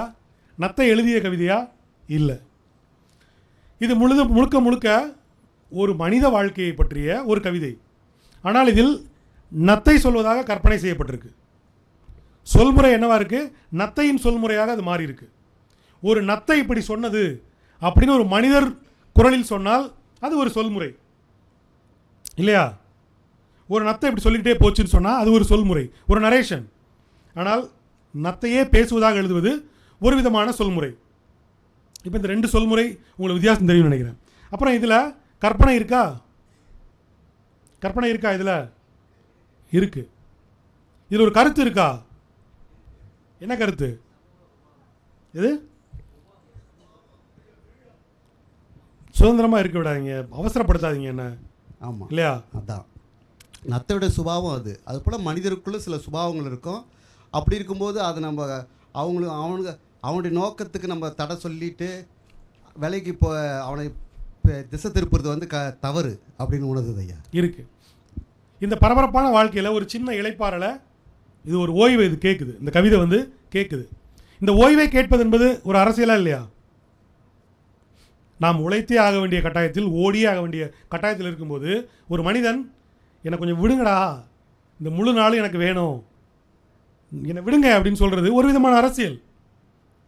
இன்னொன்று, அது போகும்போது சொல்லுது, நான் கடந்து போகிற வழியில் நான் எல்லா பூக்களையும் பார்க்கணும், ஜெர்ரி பூக்களெல்லாம் நான் பார்க்கணும் இல்லையா?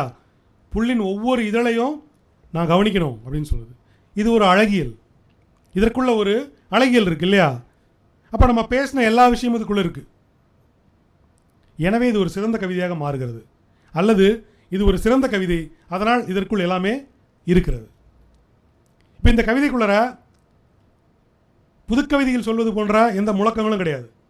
இப்போ புதுக்கவிதையாக இருந்தால் இந்த நத்தை என்ன சொல்லும்னா, எனக்கு விடுதலை வேண்டும், இந்த குரல் கொஞ்சம் வேகமாக இருக்கும் இல்லையா? என்னை மறிக்காதீங்க, நான் போயே தீருவேன் அப்படிங்கிற ஒரு துணி புதுக்கவிதைகளுக்குள் இருக்கும். ஆனால் நவீன கவிதையினுடைய குரல் கொஞ்சம் சன்னமாக ஒலிக்குது, என்னை போக விடுங்கடா ப்ளீஸ் அப்படின்னு சொல்லுது. ஏன்னா வாசிக்கிறவரை எதிர்முனையில் நிறுத்துவதல்ல பெரும்பாலும் நவீன கவிதை, எதிர்முனையில் வைப்பதல்ல. ஆனால் புதுக்கவிதையில் நீங்கள் வாசிக்கும்போது தெரியும், உங்களுக்கு அட்வைஸ் சொல்லப்படும், அல்லது அந்த கவிதை உங்கள்கிட்ட தான் சண்டை போடும். படிச்சிருக்கீங்களா அப்படி? புதுக்கவிதைகள், நிறைய கவிதைகள் மனிதா திருந்து அப்படின்னு சொல்லும்போதே அது உங்களை நோக்கி தான் சொல்லும், உங்களை எக்ஸ்போர்ட் எதிர்முனையில் அது வைக்கும் இல்லையா? ஸோ அந்த தன்மை நவீன கவிதையிலிருந்து மாறுபட்டது. இசையினுடைய கேள்வி நேரமா? சரி, சுருக்கமாக வர்றேன், ஒரு 2 கவிதை மட்டும் வாசிக்கலாம். இசையோட ஒரு கவிதை, பணி செய்து கிடத்தல் அப்படின்னு ஒரு கவிதை. துப்புரவு பணியாளர்கள் பணி முடித்து ஓய்வில் இருக்கிறார்கள். ஒருவர் கடைவாய் ஒழுக வெற்றிலை மென்று கொண்டிருக்கிறார். ஒருவர் ஃபோனில் சத்தமாக சிரித்தபடி இருக்கிறார். அணைத்துக் கொள்வதற்கு பதிலாக ஒருவரை ஒருவர் துரத்தி விளையாடுகிறார்கள் இளம் பெண்கள். இதை ஓய்வென்று நம்பவில்லை நான். இப்போது உலகின் ஏதோ ஒரு மூளை துப்புரவாகி கொண்டிருக்கிறது, எங்கென்றுதான் எனக்கு சொல்ல தெரியவில்லை அப்படின்னு அந்த கவிதை முடியுது. முதல் கவிதையும் ஓய்வை விரும்பிய ஒரு கவிதை. இந்த கவிதை துப்புரவு பணியாளர்களுடைய ஓய்வை பற்றி பேசுது. நம்மலாம் தூங்கிட்டு இருக்கிற நேரத்தில் 12 மணிக்கு பெருக்க ஆரம்பிப்பாங்க. நம்மளுடைய இந்த நகரச்சாலைகளை 1 மணி 2 மணிக்கு பெருக்க சுத்தப்படுத்த ஆரம்பிப்பாங்க துப்புரவு பணியாளர்கள்.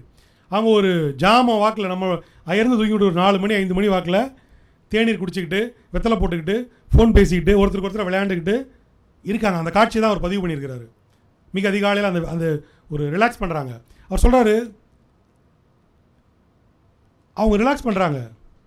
ஆனால் அவர் சொல்கிறார், இப்போது உலகின் ஏதோ ஒரு மூளை துப்புரவாகி கொண்டிருக்கிறது. அவங்க துப்புரவு பணியை முடிச்சுட்டு ஓய்வு எடுத்துகிட்டு இருக்காங்க. ஆனால் இப்போ அவங்க விளையாடுறாங்க இல்லையா? அப்போ அவர் சொல்கிறார், உலகின் ஏதோ ஒரு மூளை துப்புரவாகி கொண்டிருக்கிறது. எது? மனித உளம். நான் அப்படி பொருள் கொள்கிறேன்.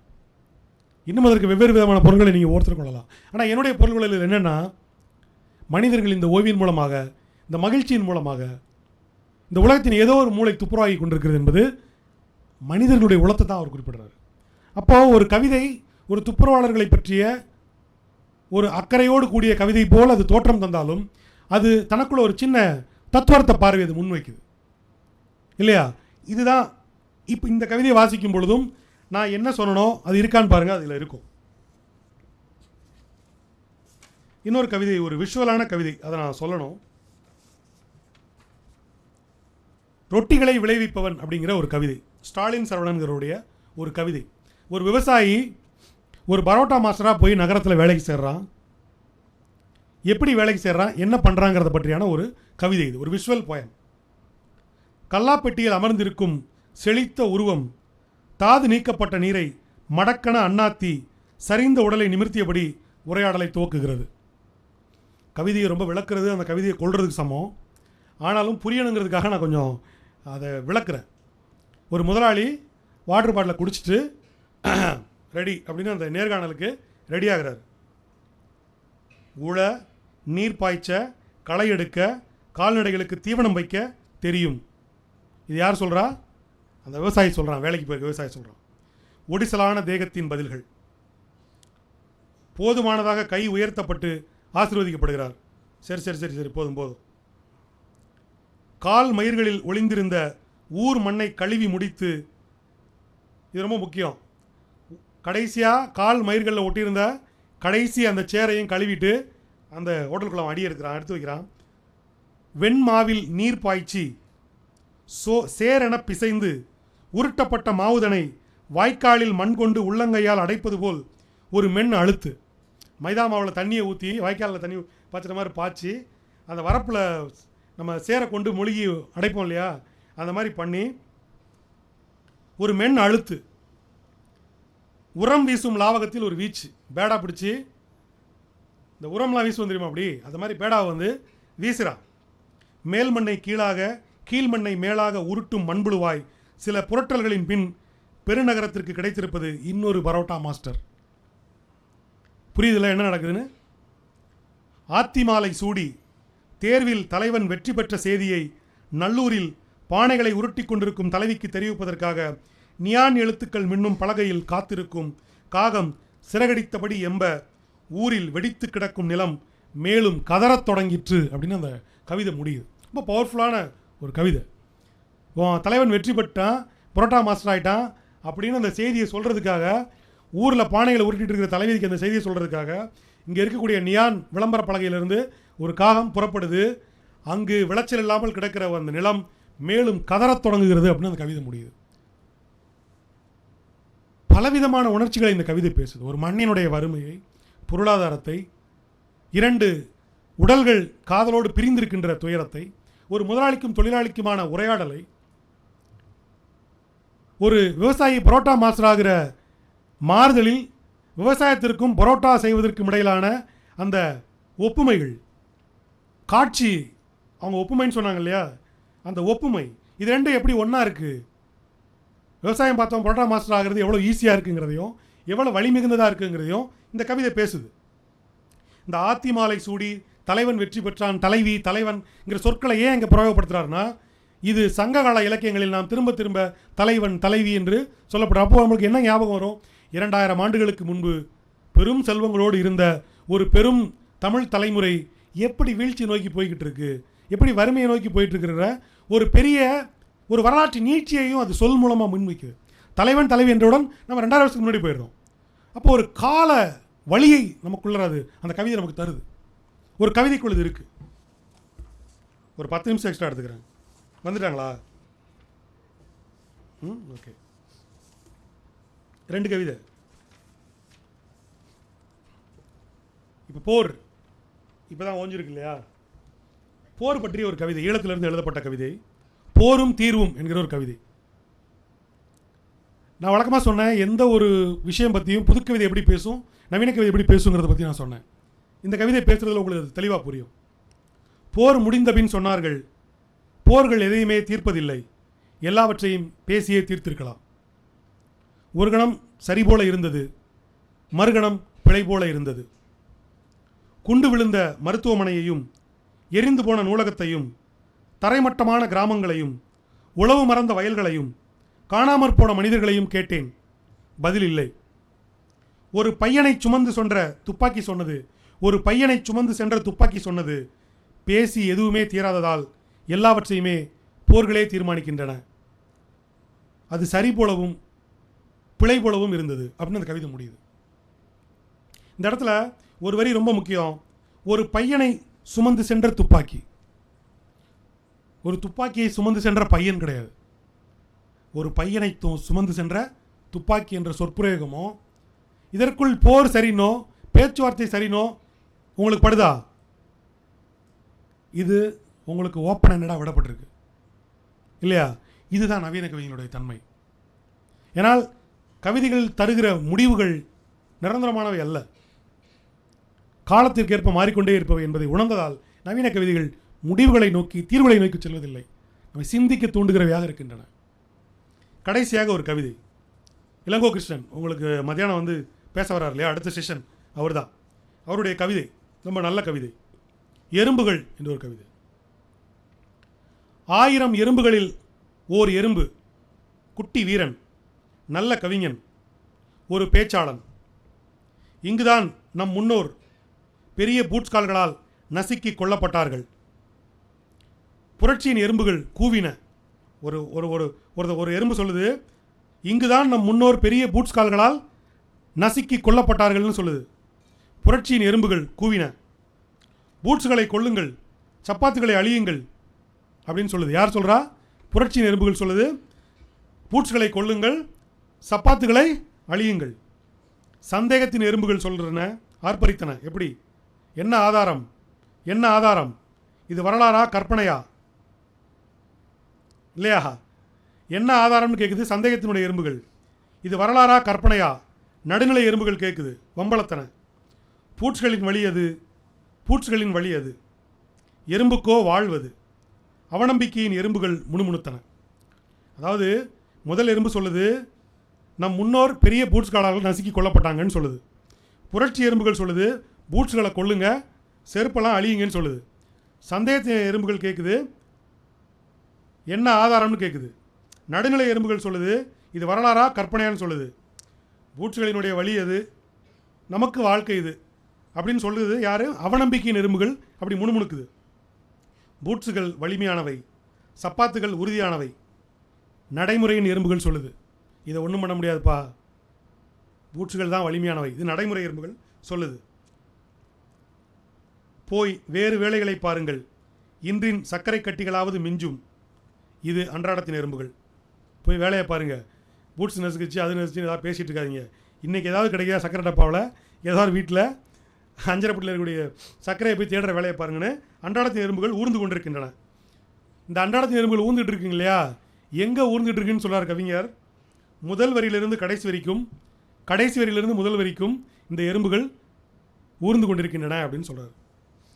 பூட்ஸ் கால்களால் நசுக்கப்பட்டன, நசுக்கப்பட்டோம் நாம் அப்படின்னு ஒரு எறும்பு சொல்லும்போது, ஒன்று பூட்ஸை ஒழிக்கணும்னு சொல்லுது, இன்னொன்று என்ன ஆதாரம்னு கேட்குது, இன்னொன்று பூட்ஸ் பலமானது, இது வந்து நம்ம வந்து வாழ்க்கை தான் அப்படின்னு ஒன்று புலம்புது, இன்னொன்று வேறு வேலையை பாருங்கப்பான்னு சொல்லுது. இதெல்லாம் கடைசி அன்றாடத்தின் எறும்பு என்ன சொல்லுது? போய் சர்க்கரை கட்டிகளையாக போய் தேடுங்க போங்க அப்படின்னு சொல்லுது. ஆனால் அந்த எறும்புகள்லாம் ஊர்ந்து கொண்டிருக்கின்றன. இதில் இந்த கவிதையின் முதல் வரைக்கும் கடைசி வரைக்கும், கடைசி வரியிலேருந்து முதல் வரைக்கும் மாறி மாறி ஊந்துகிட்டு இருக்கு அப்படின்னு வருது. ஸோ இந்த இதுக்குள்ளார ஒரு தவிர்க்க முடியாத அரசியலும் ஒரு அன்றாடமும் இருந்துக்கிட்டே இருக்குது இல்லையா? ஸோ இந்த நான் வாசித்த எந்த கவிதையிலுமே கருத்து இருக்குது, கற்பனை இருக்குது, உணர்ச்சி இருக்குது, அனுபவம் இருக்குது, கேள்விகள் இருக்குது, எல்லாமே இருக்குது. நீங்கள் இவ்வளோ நேரம் நம்ம பேசணும் இல்லையா ஒரு கவிதைக்குள்ளார என்னெல்லாம் இருக்கணும்னு, அது எல்லாமே இருக்குது.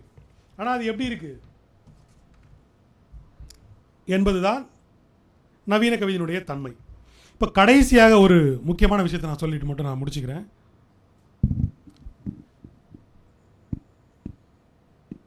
இப்போ நம்ம பேசிகிட்டு இருந்த கவிதைகள் இருக்கு இல்லையா, இந்த கவிதைகளுக்குள்ள புலங்கிற பொருட்கள், புலங்கிற சொற்கள், புலங்கிற கருத்துக்கள், இதெல்லாம் எடுத்து பார்த்தீங்கன்னா இதற்குன்னு ஒரு தனித்த கருத்தியல் இருக்குது, அழகியல் இருக்குது. செப்பரேட் பண்ணி ஒவ்வொன்றா பார்த்தோம் இல்லையா. இதில் அழகியல்னு ஒரு தனி டாபிக் நம்மகிட்ட இருக்குது, ரொம்ப பெரிய டாபிக். ஆனால் சிம்பிளாக அதை நான் உங்களுக்கு சொல்ல விரும்புகிறேன். என்னென்னா, அழகியல் என்பது எப்படி கவிதை ஒரு நிரந்தரமான வரையறை கொண்ட ஒன்று அல்லவோ, அதே போல் அழகியல் என்பதும் ஒரு நிரந்தரமான வரையறை கொண்ட ஒன்று அல்ல. ஒரு குறிப்பிட்ட சமூகத்தில், ஒரு குறிப்பிட்ட நிலப்பரப்பில், ஒரு குறிப்பிட்ட பொருளாதாரத்தில், ஒரு குறிப்பிட்ட பண்பாட்டில் வாழ்கிற ஒவ்வொருவருக்கும் தனித்தனியான அழகியல் உணர்ச்சிகள் இருக்கின்றன. குறிப்பாக ஒருத்தருக்கு ஒரு பொருள் அழகாக இருக்கும், இன்னொருத்தருக்கு ஒரு பொருள் அழகாக இருக்காது. அப்போ புதிய கவிதைகளில் புதிய புதிய அழகியல்கள் உருவாகிக்கிட்டே இருக்குது. காலந்தோறும் அந்த அழகியல் மாறி வந்துக்கிட்டே இருக்குது. சங்க இலக்கியத்தில் பன்றிகளோ எருமைகளோ நம்மோடு வாழ்கிற எல்லா விலங்குகளும் உயர்நிலையில் வைத்து பாடப்பட்டிருக்கு. ஆனால் இன்றைக்கி அது எல்லாமே ஒரு இழிவு நிலையில் வைத்து நம்ம பார்க்க தொடங்கியிருக்கிறோம். கருப்பு என்பது நமக்கு ஒரு காலத்தில் பெருமை தரக்கூடிய ஒரு நிறமாக இருந்தது. இன்றைக்கி அது ஒரு என்னென்ன விமர்சனத்துக்கு உட்பட்ட ஒரு நிறமாக மாறி இருக்கு. இப்படி அழகியல் பார்வைகள் மாறிக்கிட்டே வந்துக்கிட்டு இருக்கு. அழகியல் என்பது 2 விதமாக சொல்லலாம். ஒன்று, ஒரு மனிதர் தன்னுடைய சொந்த நிலத்திலிருந்து பெற்றுக்கொள்ளும் ஒரு அழகியல் பார்வை. இன்னொன்று, ஊடகங்கள் வாயிலாக, சமூகம் வாயிலாக, நாம் அடைகின்ற கலைகளின் வாயிலாக நமக்கு ஒரு அழகியல் நம்மளுக்கு தரப்படுது. அதை நம்ம அழகுன்னு நம்ப ஆரம்பிக்கிறோம். ஆனால் உங்களுடைய சுய அழகியல் பார்வையும் இந்த சமூகம் தருகிற அழகியல் பார்வையும் இணைத்து கொண்டு நீங்கள் உங்களுக்குள்ளிருந்து உருவாக்கி கொள்கிற ஒரு புதிய அழகியல் இருக்குல்ல, அதுதான் உங்களுடைய அழகியலாக இருக்க முடியும்.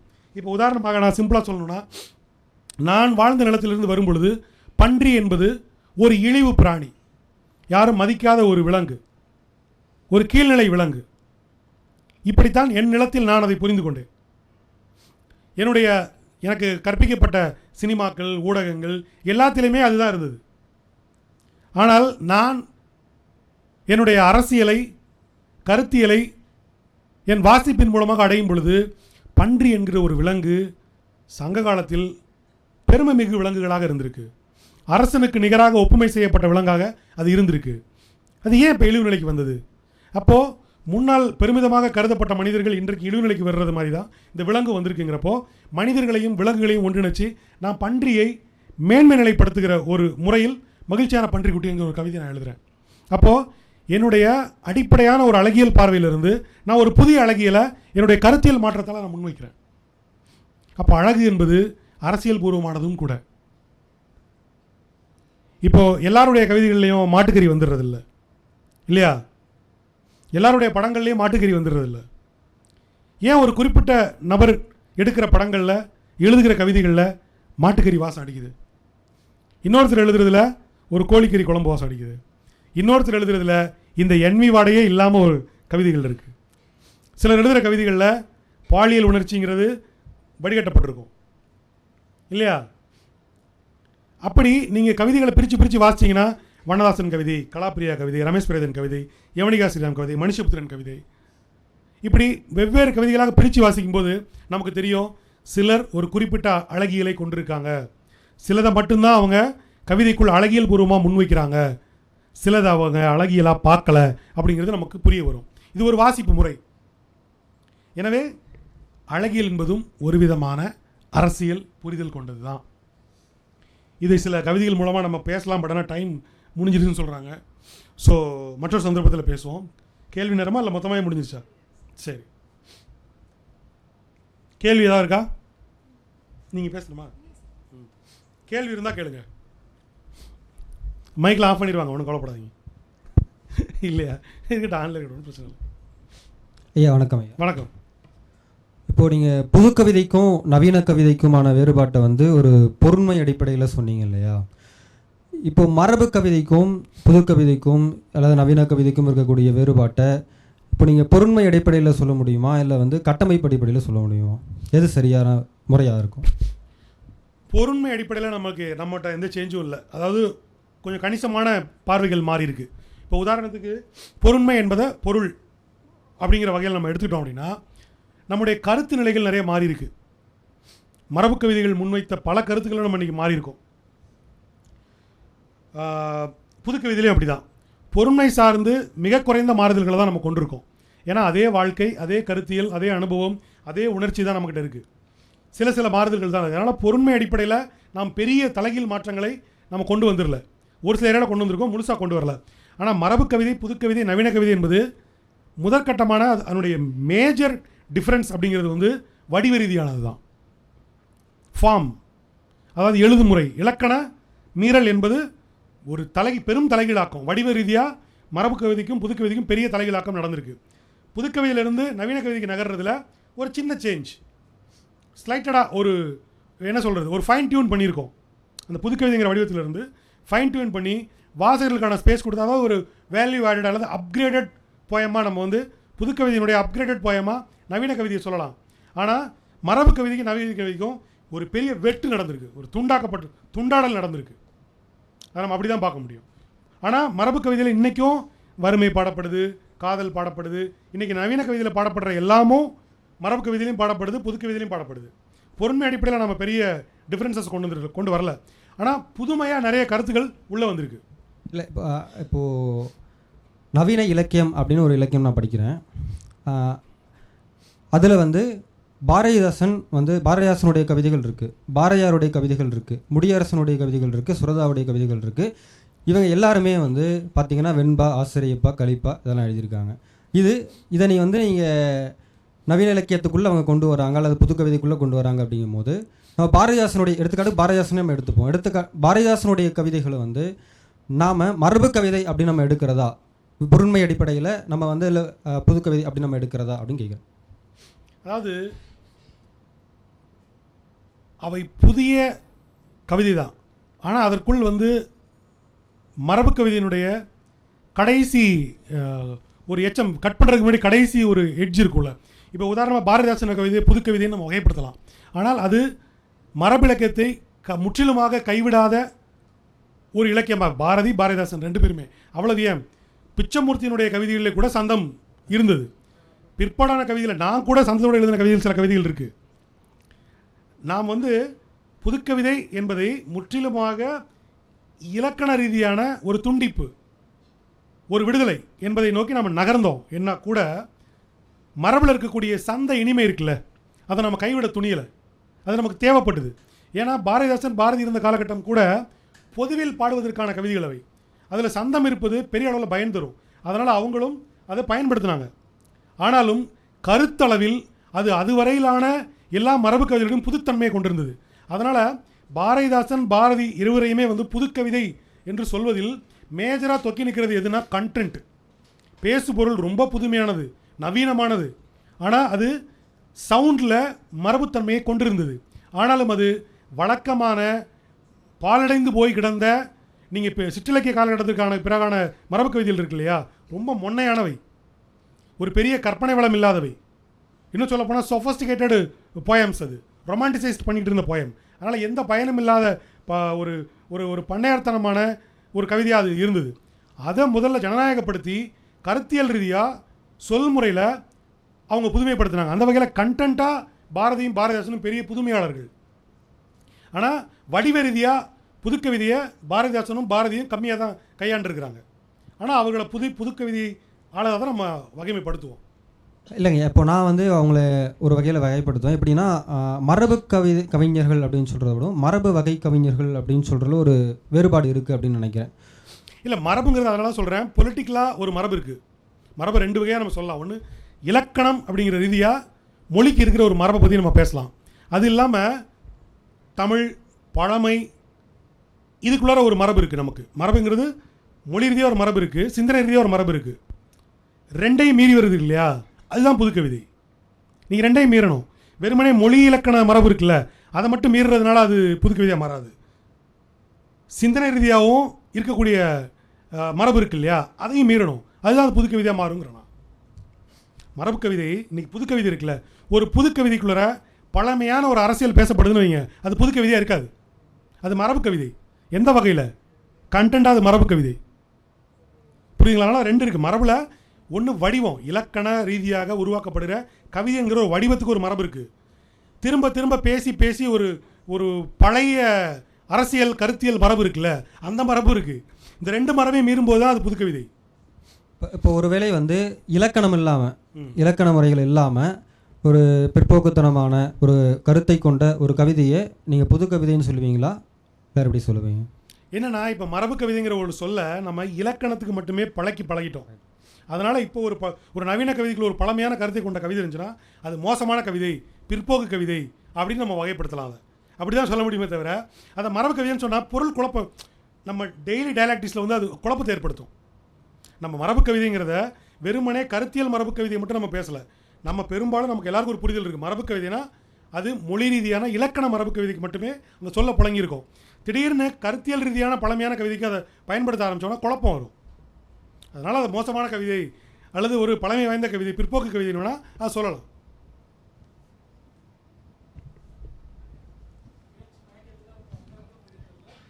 இல்லை, கடமைன்னு வரும்போது நம்ம நன்றி. சார் இன்னைக்கு தேதிக்கு வந்து அமிர்தசாகரர் எழுதின யாப்பிலக்கணம் அப்புறம் தொல்காப்பியம் இது ரெண்டும் வந்து ஒரு கவிஞருக்கு எந்த அளவுக்கு சார் யூஸ்ஃபுல்லாக இருக்கும்? ஏன்னா இப்போ பாரதியார் வந்து இலக்கணத்தை மீறினார்னா அவருக்கு இலக்கணம் தெரியும். அவர் இலக்கணம் தெரியாமல் மீறல சார், தெரிஞ்சுதான் மீறினாரு. ஆனால் இன்னைக்கு எழுதுகிற கவிஞர்கள் எல்லாரும் இலக்கணம் தெரியாமல் மீறாங்களா இல்லை தெரிஞ்ச மீறாங்களா சார்? ரெண்டு விஷயம் இருக்கு. என்னன்னா, தொல்காப்பியத்தை முறையாக படித்து உள்வாங்கி புரிஞ்சுக்கணும்னா முறையான ஆசிரியர் வேணும், ஒரு பெரிய காலம் வேணும். எனக்கு தெரிஞ்சு ஒரு 5 வருடங்களாவது ஒருத்தர் ஒரு நல்ல ஆசிரியர்கிட்ட இருந்தால் தான் தொல்காப்பியத்தை முழுசாக விளங்கி அதில் திளைக்க முடியும். அதற்கான சொஃபஸ்டிகேட்டடான டைம், பொருளாதாரம் இதெல்லாம் ஒருத்தருக்கு இருக்காங்கிறது தெரியாது. நம்ம அதனால தான் சொல்கிறோம், முறையாக இலக்கணம் கற்று பண்டிதத்தன்மையோடு இருக்கிறவர்கள் தான் கவிதை எழுதணும் என்கிற ஒரு மேட்டிமைத்தன்மை அல்லது ஒரு சிலருக்கு மட்டுமே வாய்க்கக்கூடிய அந்த வாய்ப்புள்ளவர்கள் மட்டுமே கவிதை எழுதணுங்கிற ஒரு நிலை வந்துவிடக்கூடாது என்பதற்காகத்தான் நாம் இந்த புதுக்கவிதை நவீன கவிதை என்கிற ஒரு ஜனநாயகபூர்வமான இடத்துக்கே வந்திருக்கோம். அதனால் இலக்கணம் கற்றுக்கிட்டுனா நம்ம அப்படிலாம் ஒன்றுமே கிடையாது, அப்படிலாம் ஒன்றுமே கிடையாது. நீங்கள் எழுத போகிறது மரபு கவிதையாக இருந்தால் அது கண்டிப்பாக தேவை. நீங்கள் எழுத போகிறது புதுக்கவிதையாக நவீன கவிதையாக இருக்கிறப்போ இந்த இலக்கணங்கள் தேவைப்படாது. ஆனால் அடிப்படையில் எழுத்துப்பிழை இல்லாமல், ஒருமைப்பன்மை இல்லாமல் எழுத பழகணும். அது ரொம்ப அடிப்படையான தேவை. அதுக்காக வந்து சுதந்திரம், மீறல், விடுதலைங்கிற பேரில் சோம்பேறித்தனத்தை நம்ம ஊக்குவிக்க முடியாது. முறையாக மொழியை எழுத்துப்பிழை இல்லாமல், ஒற்றுப்பிழை இல்லாமல், ஒருமைப்பன்மை பிழை இல்லாமல், மயக்கம் இல்லாமல் எழுத தெரியணும். அது அடிப்படை. அதற்காக இலக்கணம் பண்டிதத்தனமாக கற்றுட்டு வரணும்னா அவசியமே இல்லை சார். இன்னைக்கு அதிகமாக எழுதப்படுற கவிதை வகை என்ன சார்? மரபு கவிதையா அல்லது புது கவிதை, நவீன கவிதை? இன்னைக்கு அதிகமாக எழுதப்படக்கூடிய கவிதை என்பது வந்து நவீன கவிதை, புது கவிதை ரெண்டும் தான். ஆனால் இதனுடைய கோடே வந்து கொஞ்சம் கொஞ்சமாக வந்து அழிஞ்சிக்கிட்டு வருது. நவீன கவிதை கொஞ்சம் புது கவிதை மாதிரி இருக்குது, புது கவிதையில் கொஞ்சம் நவீன கவிதை மாதிரி இருக்குது. அதெல்லாம் கொஞ்சம் சிக்கலான இதுதான். இப்போ நீங்கள் கலாப்ரியாவோட கவிதைகளும் சில வண்ணதாசனுடைய கவிதையில் எடுத்துக்கிட்டிங்கன்னா அது புது கவிதை மாதிரி இருக்கும், நவீன கவிதை மாதிரியும் இருக்கும். நான் புது கவிதையிலேருந்து நவீன கவிதையை வர விரும்புகிறவர்களுக்கு நான் எப்போவுமே வண்ணதாசனையும் கலாப்ரியாவை சஜஸ்ட் பண்ணுவேன். ஸோ இன்றைக்கு அதிகமாக எழுதப்படக்கூடியது இதுதான். மாணவர்களாக இருக்கக்கூடியவங்க, கல்லூரியில் தமிழ் பயில்றவங்க, இன்னும் சொல்லப்போனால் புலம்பெயர் மலேசியா, சிங்கப்பூர், கனடா, வட அமெரிக்கா போன்ற நாடுகளில் வாழக்கூடியவங்க அதிகமாக மரபு கவிதைகள் எழுதுகிறாங்க.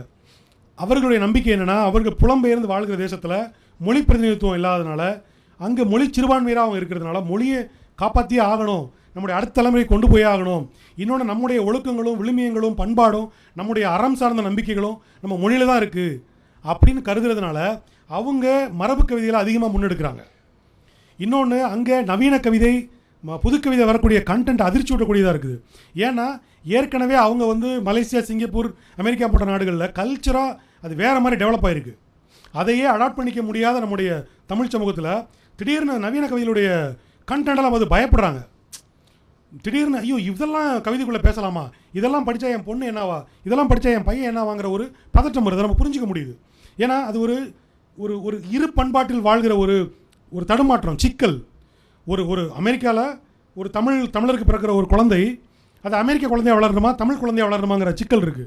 புறம் முழுக்க அமெரிக்காவாக இருக்குது, அதனுடைய பண்பாடு எல்லாமே வேற ஒன்றா இருக்குது. அப்போ அந்த குழந்தைக்கு அமெரிக்க வாழ்க்கை முறை நாட்டம் இருக்கும், ஆனால் வீட்டில் தமிழ் பண்பாடு என்கிற ஒன்று வைக்கப்படும். இந்த இரட்டை வாழ்வுங்கிறது ரொம்ப சிக்கலான ஒன்று. இதனால் இந்த ஒரு முக்கியமான ஒரு சிக்கலில் தான் அவங்க மரபு கவிதைகள் அதிகமாக முன்னெடுக்கிறாங்க. தமிழில் இன்றைக்கி தமிழ்நாட்டுன்னு எடுத்துக்கிட்டிங்கன்னா மரபு கவிதைகள் ரொம்ப கம்மி சார். ஒரு பொருளாதாரத்தில் வாழ்க்கையில் வந்து சரியாக ஓட்டுறதுக்கு கவிஞராக இருக்க மட்டும் நீங்கள் போதுங்களா சார்? ஏன்னா எழுத்தாளர் எஸ் ராமகிருஷ்ணனாலே வந்து ஓட்ட முடியல அப்படிங்கிற மாதிரி அவர் சொல்லிட்டு இருக்காருங்க சார். எழுத்தாளர் எஸ் ராமகிருஷ்ணனாலே ஓட்ட முடியல, பொருளாதார ரீதியாக அவரால் வந்து வாழ்க்கையை சரியாக ஓட்ட முடியல அப்படிங்கிற மாதிரி ஒரு இன்னைக்கு மனுஷபுத்திரன் என்கிற ஒரு கவிஞர் வெறுமனே கவிதை, தமிழ், மொழி, எழுத்து என்கிற ஒன்றை மட்டுமே நம்பி இன்றைக்கு இவ்வளோ பெரிய ஸ்டாராக இன்றைக்கி தமிழில் வந்து உட்கார்ந்துருக்கிறாரு. 10,000 கவிதைகளுக்கு மேலே எழுதியிருக்கிறாரு. அப்படி வாழ முடியும்னு அவர் மனுஷபுத்திரன் அவர்கள் நிரூபிச்சிருக்கிறாரு.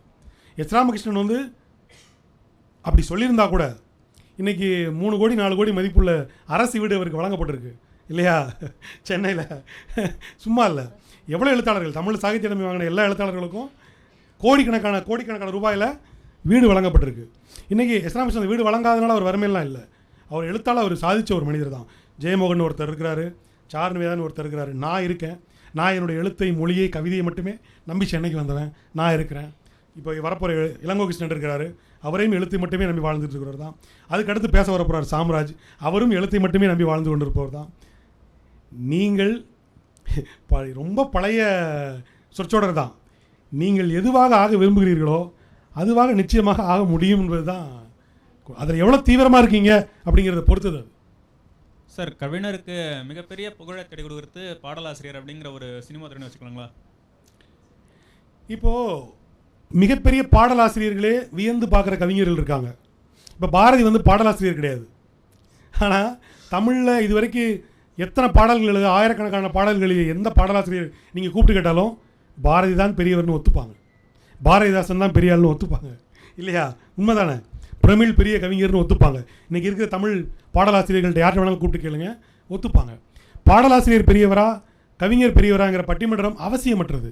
ஏன்னா பாடலாசிரியர் என்பவர் நிறைய பணம் சம்பாதிக்கக்கூடியவர், நிறைய புகழை சம்பாதிக்கக்கூடியவர், இன்னும் சொல்லப்போனால் கோடிக்கணக்கான மனிதர்களை ஒரு நொடியில் சென்றடைந்து விடக்கூடியவர். இல்லையா? அந்த இடம் வேறு, இந்த இடம் வேறு.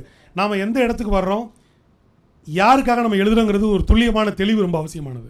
நம்ம கவிஞராக மாறிட்டு பாடலாசிரியருக்கான புகழ் கிடைக்கலையேன்னு புலம்புறதுல எந்த அவசியமும் கிடையாது. பாடலாசிரியராக தான் ஆகணும், நிறைய பணம் வேணும், நிறைய புகழ் வேணும்னா பாடலாசிரியராக போயிடுறது நல்லது. அதில் ஒன்றும் தப்பு இல்லை. Thank you sir. ஐயா வணக்கம். வணக்கம். நேரத்தில் கேள்வியை மறந்துருப்பேன். கேள்வி மறந்துட்டீங்களா? இல்லை மறந்துருப்பேன், கொஞ்ச நேரத்தில் மறந்துருப்பேன். சொல்லுங்க ஐயா. ஒரு இடத்துல நீங்கள் பேசும்பொழுது ஒன்று சொன்னீங்க, முன்னாடி யாரோ கேட்டிருந்தாங்க. அதுக்கு கற்பனைனா பொய் தான் கற்பனை, பொய் தான் கற்பனை அப்படின்னு சொல்லியிருந்தீங்க. ஆனால் பொய் வேற கற்பனை வேற அப்படின்றது இப்போ வந்து நேற்று வந்து ஒருத்தர் பேசினார். பொய்யே கற்பனை ஆகாது, ஆனால் பொய் சொல்கிறது கொஞ்சம் கற்பனை தேவை. இல்லை எல்லா பொய்யும் கற்பனை ஆகிடாது. நீங்கள் என்ன சொன்னீங்கன்னா பொய் தான் கற்பனை அப்படின்ற மாதிரி. இறுதி தீர்ப்பு அல்ல அது. இல்லை அந்த ஆடியோவில் கூட ரீவைண்ட் பண்ணி பார்த்தா இருக்கும். நீங்கள் கமல் சொல்கிற மாதிரி குறும்படம் போடுங்க, நீங்கள் சொன்னீங்களா இல்லையான்னு. இல்லை பொய் தான். நான் நிச்சயமாக சொன்னேன். பொய் கவிதைக்குள்ளே என்னெல்லாம் இருக்குன்னு சொல்லும்போது நீங்கள் பொய் அப்படின்னு யாரோ சொல்லும்போது நான் சொன்னேன் பொய் கற்பனை எல்லாம் ஒன்று தான் அப்படின்னு சொன்னேன். அதுதானே சொல்கிறீங்க? பொய் வேற கற்பனை வேற. இப்போ வந்து நேற்று ஒருத்தர் பேசும்பொழுது இந்த இட்லியை உடைச்சா அதுக்குள்ளேருந்து கறி வரும் அப்படின்னு சொல்லியிருந்தாங்க. அது பொய், சரி இருக்கட்டும். ஆனால் கற்பனை அப்படின்றது அது வேற இருக்கும்ல. சரி, இப்போ சிம்பிளாக சொல்கிறேன்.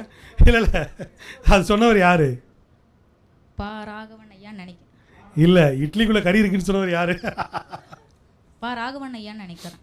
இல்லை, அவர் அந்த செய்தியை சொல்லியிருப்பாரு. இட்லியை உடைச்சு பார்க்கும்போது உள்ள கறி இருந்துன்னு சொன்னது யாரு?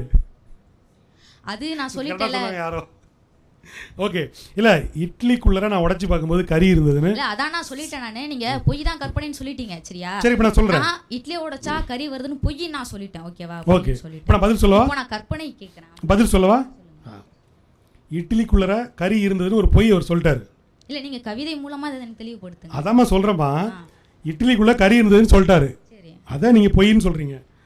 அது உண்மையாக பொய்யாங்கிறது அப்படி ஒன்று இருந்தால் தான் தெரியும், விட்டுருங்க, அது பொய் அப்படின்னு உங்கள் கருத்து. இப்போ நான் என்ன சொல்ல வரேன்னா, இட்லிக்குள்ளே கறியை வைக்க முடியும்னு ஒருத்தன் கற்பனை பண்ணான்ல, அதில் என்ன தப்பு இருக்குது? அது நல்லா தானே இருக்குது. இட்லியை உடைச்சா உள்ள கறி இருக்குது, வெந்த கறி. கவிதையின் மூலமாகவே தான் பதில் சொல்லுவாங்க.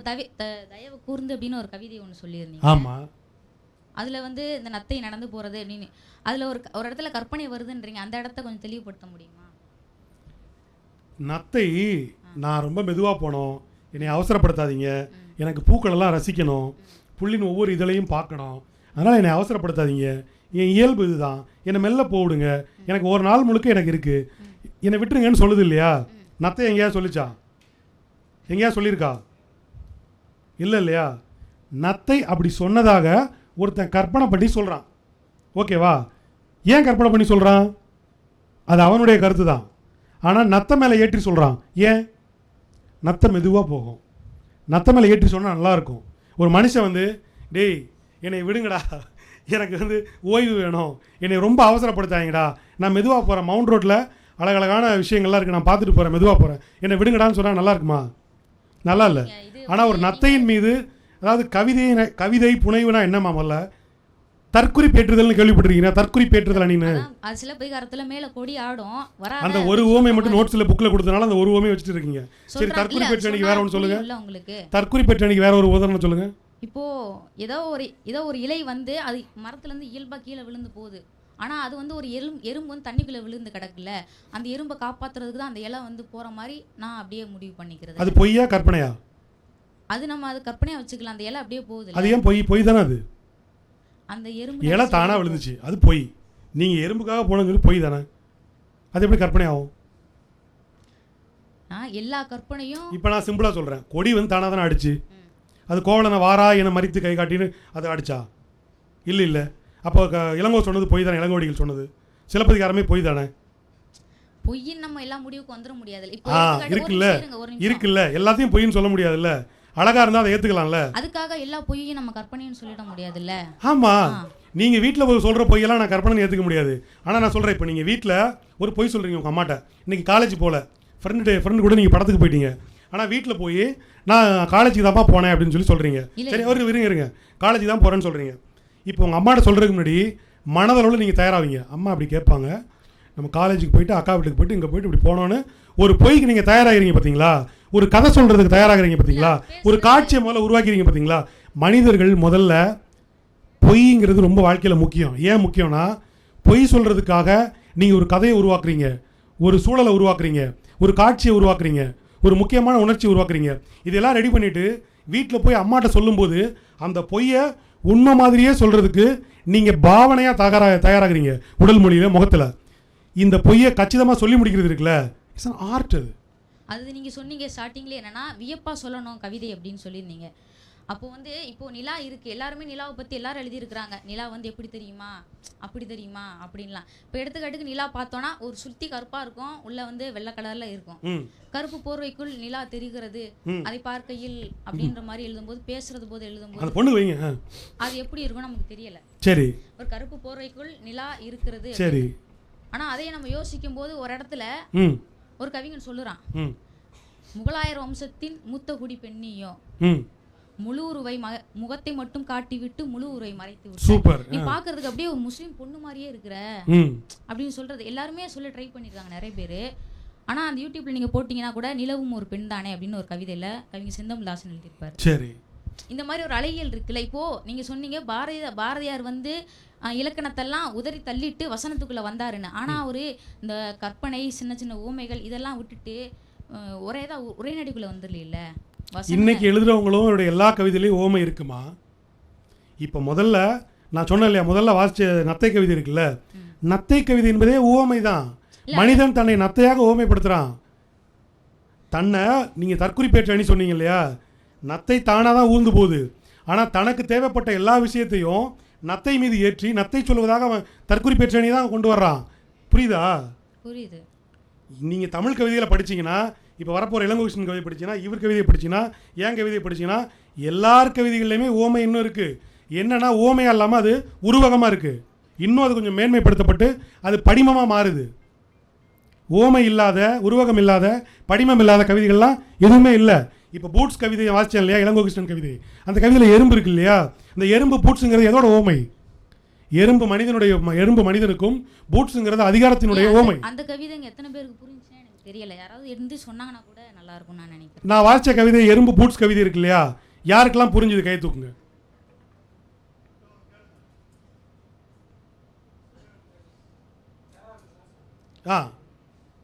யாருக்கு புரியல?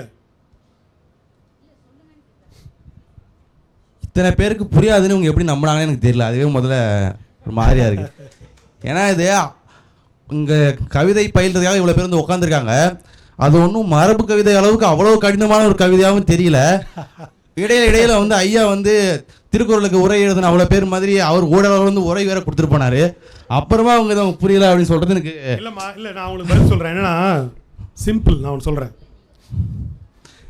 இல்லைம்மா, அதிகார வர்க்கத்தை பார்த்து அதற்கு கீழே இருக்கிறவங்க பேசுகிற மாதிரி தான் அந்த கவிதை இருக்குது. அன்றாட மக்கள் இப்போ நம்ம வீட்டு பக்கத்தில் இருக்க ஒரு மக்கள் வந்து சொல்லுவாங்கல்ல, சரி இதை பற்றி பேசி என்ன ஆக போகுது, வா நம்ம வேலையை பார்ப்போம், இன்னைக்கு போய் இன்னைக்கு 100 நாள் வேலையை பார்த்து 100 ரூபா காசு வாங்கிட்டு போவோம், எதுக்கு அதை பற்றி நம்ம எழுதி பேசிக்கிட்டேன் அப்படின்னு சொல்கிறத பற்றி இந்த எறும்பு சொல்லுது. வாங்க நம்ம அன்றாட வேலையை பார்க்கணும் ஒரு எறும்பு சொல்லுது. இன்னொரு எறும்பு சொல்லுது, ஏன் இப்போ நம்ம சீமான் வந்து கறியை வந்து உள்ளே இருக்குன்னு சொன்னார் அப்படின்றத ஐயாவே கொஞ்ச நேரத்துக்கு முன்னாடி சொன்னார். ஏன் உள்ளார போய் கறியை வைக்க முடியாதா அப்படின்ற மாதிரி ஒருத்தர் வந்து ஏன் அதை பற்றி நம்ம பேசிக்கிட்டு அதை விட்டுட்டு போவோம், அவன் கறியை வச்சா என்ன வைக்காட்டி என்ன. இன்னொருத்தர் சொல்லுவார், ஆமாம் கறி கண்டிப்பாக உள்ளே இருக்குது, அவர் ஆதரிக்கிறவங்க அப்படி சொல்லுவாங்க. ஒவ்வொருத்தவங்களும் அதிகார வர்க்கத்தை சரி. பார்க்குற பார்வையே சொல்றாங்க அந்த எறும்பு மூலியமா அப்படின்ற அந்த கவிதையில இருக்கு. அது புரியாதா? இல்லை இப்போ இப்போ பாப்பா உங்கள் பேர் என்னம்மா? பூட்ஸுக்கு நான் இப்போ கரியை ஓமைப்படுத்துறேங்க, அவ்வளோதாங்க. இது ஒரு இதுங்க. இருங்க உங்கள் பேர் என்னம்மா? உங்கள் பேர் மைக் கொடுங்க அவங்களுக்கு.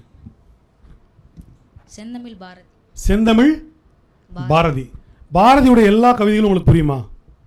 எல்லா கவிதைகளும் புரியணும் இல்லைங்க, படிச்சா புரியும். நான் இப்பதான் ஸ்டார்டிங். இல்லை நான் கேட்குறது பாரதியுடைய புத்தகம் இருக்குது, இந்த கையில் இருக்குது. இந்த கவிதையில் உங்களுக்கு எல்லாமே புரியுமா? இல்லை நான் வந்து நீங்கள் உரை இல்லாமல் புரியுமா?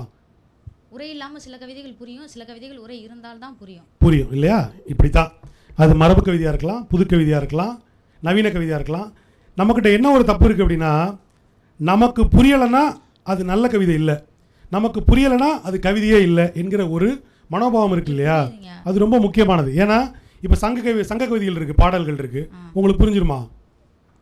நேரடியாக படித்தா புரியுமா உரை இல்லாமல்? வாசிப்பில் இருக்கும் பொழுது வார்த்தைகள் கவனிக்கும் பொழுது நான் இப்போ கேட்குறேன், சங்க கவிதைகளை நேராக படித்தா புரிஞ்சுக்கிற எல்லாரும் கைதுங்க பார்ப்போம். இங்கேருந்து ஒருத்தர் கூட கிடையாது. அப்போ சங்க கவிதையில் என்ன பண்ணலாம்? தூக்கி ஓரமாக பரனில் வச்சுருவோமா? வைக்க முடியாது இல்லையா?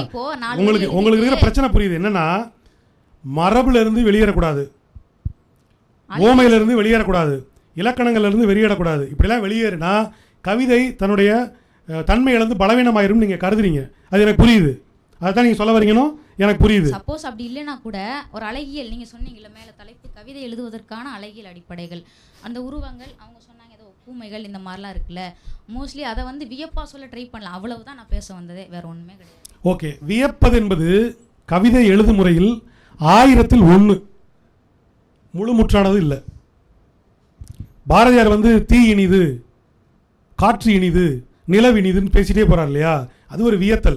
அது பாரதியார் கவிதையில் ஒரு கவிதை தான். எத்தனை கோடி இன்பம் வைத்தா இறைவா ஒரு கவிதை. எல்லா கவிதையிலும் அவர் வியந்துக்கிட்டே இல்லை. புரியுதா? ஓடி விளையாட பாப்பாவில் ஏதாவது வியந்திருக்காரு அவரு? இல்லை இல்லை. வீணையடி நீ எனக்குல என்ன இருக்கு?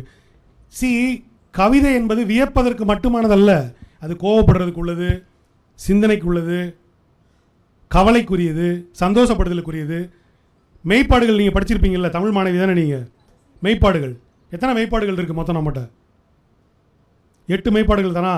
8ஓட இன்னும் பெருக்க வேண்டியது எத்தனை இருக்குது? 4 பெருக்குனா எத்தனை வரும்?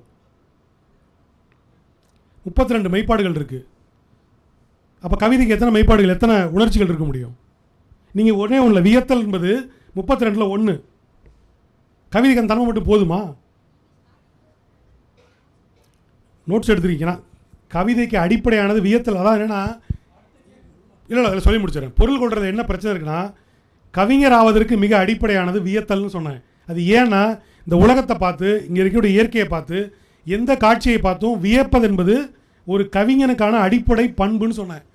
ஆனால் அது மட்டுமே சொல்லலை. புரியுதா? ஒரு உணர்ச்சி மட்டும் பத்தாது. இன்னொன்று, புரிந்து கொள்வதற்காக கேட்பது என்பது வேறு, தன்னை நிரூபிப்பதற்காக அல்லது தன் கருத்து சரியானது என்பதற்காக வாதிடுவது வேறு. ஆனால் வாதிடுவதும் முக்கியம், நான் இல்லைன்னு சொல்ல. உங்களோட தொடர்ந்து மகிழ்ச்சியாக வாதிடுறதுக்கு நான் விரும்புகிறேன். ஆனால் ரொம்ப தட்டையாக புரிஞ்சிக்கக்கூடாது. கலை என்பது ரொம்ப மல்டிபிள் கோணம் கொண்டது. நீங்கள் ஒரு கலைடாஸ்கோப் பார்த்துருக்கீங்களா? 4 வளையல் துண்டுகளை போட்டு அது மாறிக்கிட்டே இருக்கும். இப்போ நான் வாசித்த எந்த கவிதையுமே நான் சொன்ன பொருளோடு முடிஞ்சு போகிறது கிடையாது. ஒரு கவிதை 18 வயசில் ஒரு பொருள் தரும், 20 வயசில் ஒரு பொருள் தரும், 40 வயசில் ஒரு பொருள் தரும், 60 வயசில் ஒரு பொருள் தரும். கவிதை வந்து ஃபிக்ஸ்டு பொருள் கிடையாது. அதனால் கவிதையை ரொம்ப தாராளமாக அணுகுங்க. முதல்ல மனம் தளர்ந்து முதல்ல கவிதைகளை அணுகுங்க. நவீன கவிதைகள் மீது உங்களுக்கு ஒரு ஓவம் இருக்குது. அதுக்கு நான் ஒரு சிம்பிளாக ஒன்று சொல்கிறேன். முதல்ல நீங்கள் ஃப்ரீ ஆகிடுங்க. கவிதைகளை தண்டிக்கணும்னோ இது சரியாக தப்பாங்கிற நோக்கத்தோடு வாசிக்காமல் அதை ப்ளைனாக முதல்ல அனுமதிங்க. உங்கள் வாழ்க்கைக்குள்ளே ஒரு நவீன கவிதை சிம்பிளாக நுழைய அனுமதிங்க. அதை பாருங்கள், அதோட பழகுங்க. நீங்கள் எடுத்த உடனே ஒரு முன்முடிவோடு இருக்கும்போது கவிதை மட்டும் இல்லை, மனிதர்கள் கூட நம்ம கூட வாழ முடியாது ஒன்றா. புரியுதா? அதனால் கவிதைகளை முதல்ல ஃப்ரீயாக உங்களுக்குள்ளே எடுத்துக்கோங்க. ஓகே? இல்லை நீங்கள் சிறந்த கவிதைன்னு சொல்கிற ஒரு கவிதை சொல்லுங்களேன். நீங்கள் தாம்மா செந்தமிழ் பாரதி.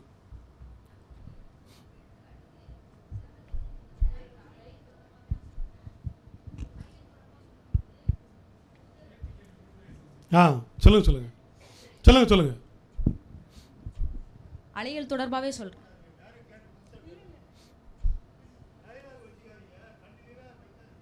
கேளுங்க. சரி கேளுங்க. சரி வாங்கிட்டீங்க, கேளுங்க, ஒன்றும் பிரச்சனை இல்லை, கேளுங்க. இந்த அலைகள் தொடர்பாகவே சொல்லும் பொழுது என்னன்னா, ஒரு பொண்ணு ரோட்டில் விளையாண்டுட்டு இருக்கா, பருவம் எய்திட்டா, வயசுக்கு வந்துட்டா, உடம்புல சில மாற்றங்கள்லாம் இருக்கும். நொண்டி ஆடணும், விளையாடணும்னு ஆசைப்பட்றா, நொண்டி ஆடணும். சுற்றி பசங்களாம் இருக்காங்க, நிறைய பசங்க. ரோட்டில் போகிறான் வரவனா ஒரு மாதிரி பார்ப்பான். ஆனால் விளையாடணும்னு ஆசை இருக்குது, விளையாட முடியாமல் நிற்கிறா. இதுதான் சூழல். இந்த சம்மந்தமாக நான் ஒரு இடத்துல பார்த்தேன். இப்போது வந்து அவளுக்கு நொண்டி விளையாட வேண்டும் என்று ஆசை அவ்வளவு இருந்தது. ஆனால் அவள் அங்கங்களை ரோட்டில் போகிறவர்கள் பார்ப்பார்கள் என்று அவள் அஞ்சுகிறாள். அவள் நொண்டி ஆடாமல் இருக்கிறாள். அங்கே அவள் கனவு சிதைக்கப்படுகிறது, அங்கே அவள் கனவு வதைக்கப்படுகிறது, அங்கே அவளா இல்லை. இப்படின்றது அந்த சூழலுக்கு ஏற்ற கவிதையாக இருக்காதுன்னு நான் நினைக்கிறேன். ஏன்னா இது நவீன கவிதையில் வரலாம், எனக்கு தெரியல, ஒரு அழகியல் இதில் இல்லையோ அப்படின்னு நான் நினைக்கிறேன். இதுக்கான அந்த சூழலுக்கான ஒரு கவிதையை நான் ஒரு இடத்துல பார்த்தேன். பார்க்கும் பொழுது அது நான் சிறந்த கவிதையாக நான் நினைக்கிறேன். ஏன்னா அந்த பொண்ணுக்கு விளையாட ஆசை இருக்குல்ல, அப்போது ஓடை போல பூமி எங்கும் ஓடி ஆட ஆசை உண்டு, எனக்கு விளையாட ஆசை இருக்குது ஓடை போல. நீ விளக்கமே சொல்லக்கூடாது, ஏன்னா எல்லாருக்கும் நீ சொல்லாமலே புரியணும், அதான் உங்களுடைய கோரிக்கை. பூமி எங்கும் ஓடி ஆட ஆசை உண்டு, நத்தைக்கண் மனிதராலே நொண்டி கூட ஆடலை இன்று.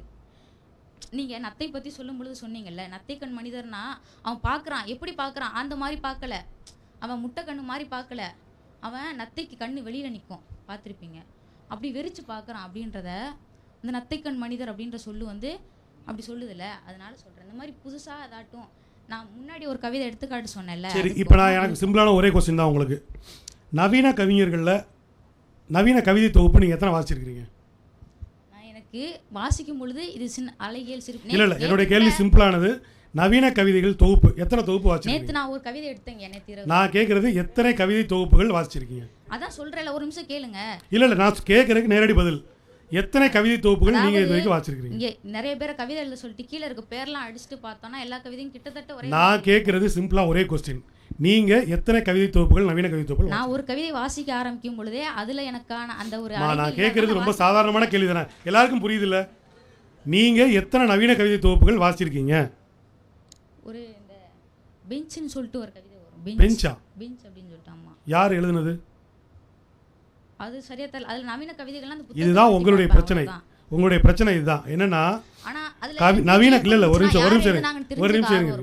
நிமிஷம் நவீன கவிதை தொகுப்பு ஒன்று கூட நீங்கள் வாசிக்கல, நீங்களே சொல்கிறபடி ஒன்று கூட வாசிக்கல. ஆனால் நவீன கவிதைகளில் அது சரியில்லை, இது சரியில்லை, அப்படி இல்லை, இப்படி இல்லை, எதுவுமே புரியல, யாருக்குமே புரியல அப்படிங்கிறது சொல்ல வரும்பொழுது என்ன தெரியுது அப்படின்னா, நீங்கள் ஒரு முன்முடிவோடு இருக்கீங்கன்னு தெரியுது. நீங்கள் வாசிக்கணும், வாசிச்சுட்டு நான் இளங்கோ கிருஷ்ணன் கவிதை படித்தேன், உங்கள் கவிதை படித்தேன், மணிச்சபுத்திரன் கவிதை படித்தேன், சாம்ராஜ் கவிதை படித்தேன், நான் வந்து பிரமிழ் கவிதை படித்தேன், ஆத்மானாம் கவிதை படித்தேன், வண்ணதாசன் கவிதை படித்தேன், கலாப்பிரியா கவிதை படித்தேன், இந்த கவிதை இப்படி மோசமாக இருக்குது, இதையெல்லாம் மாற்றி தொலைங்க, என்னத்தை எழுதுறீங்க அப்படின்னு நீங்கள் கேட்டால் அதை பற்றி பேசலாம். ஆனால் ஒரு கவிதை தொகுப்பு கூட படிக்காமல் பொத்தாம் பொதுவாக அதில் இது இல்லை, இதில் இது இல்லைன்னு சொல்கிறது குற்றச்சாட்டு, தப்பான குற்றச்சாட்டு. தொகுப்பாக கேட்காதீங்க. நேற்று இரவு எங்கள் குரூப்பில் வாட்ஸ்அப் இதை எடுத்து பாருங்கள். குரூப்பில் நான் வந்து உங்களுடைய ஒரு கவிதை, நிறைய கவிதைகள் அனுப்பியிருந்தேன். இங்கே நீங்கள் வந்து பேச போகிறவங்களுடைய கவிதை அனுப்பியிருந்தேன், எனக்கு புரியாதது கவிதைகள் அனுப்பியிருந்தேன், இங்கே இருக்கவங்க சொல்லுங்கள் அப்படின்னு கேட்டிருந்தேன். இப்போ வரைக்கும் பதில்கள் இந்த மாதிரி புரிஞ்சிச்சு, இந்த கவிதையில் தான் சொல்லியிருக்காங்கன்னு அந்த குரூப்லேருந்து ரிப்ளையே வரல. சரி, அந்த குரூப்பில் இருக்கிறவங்க எல்லாருமே எத்தனை கவிதை தொகுப்பு வாசிச்சிருக்காங்க? அது எனக்கு தெரியாது. நான் என்ன சொல்கிறேன், ஒரு சாம்பார் வைக்கணும்னா எத்தனை வாட்டி சாம்பார் வைக்கணும் தெரியுமா?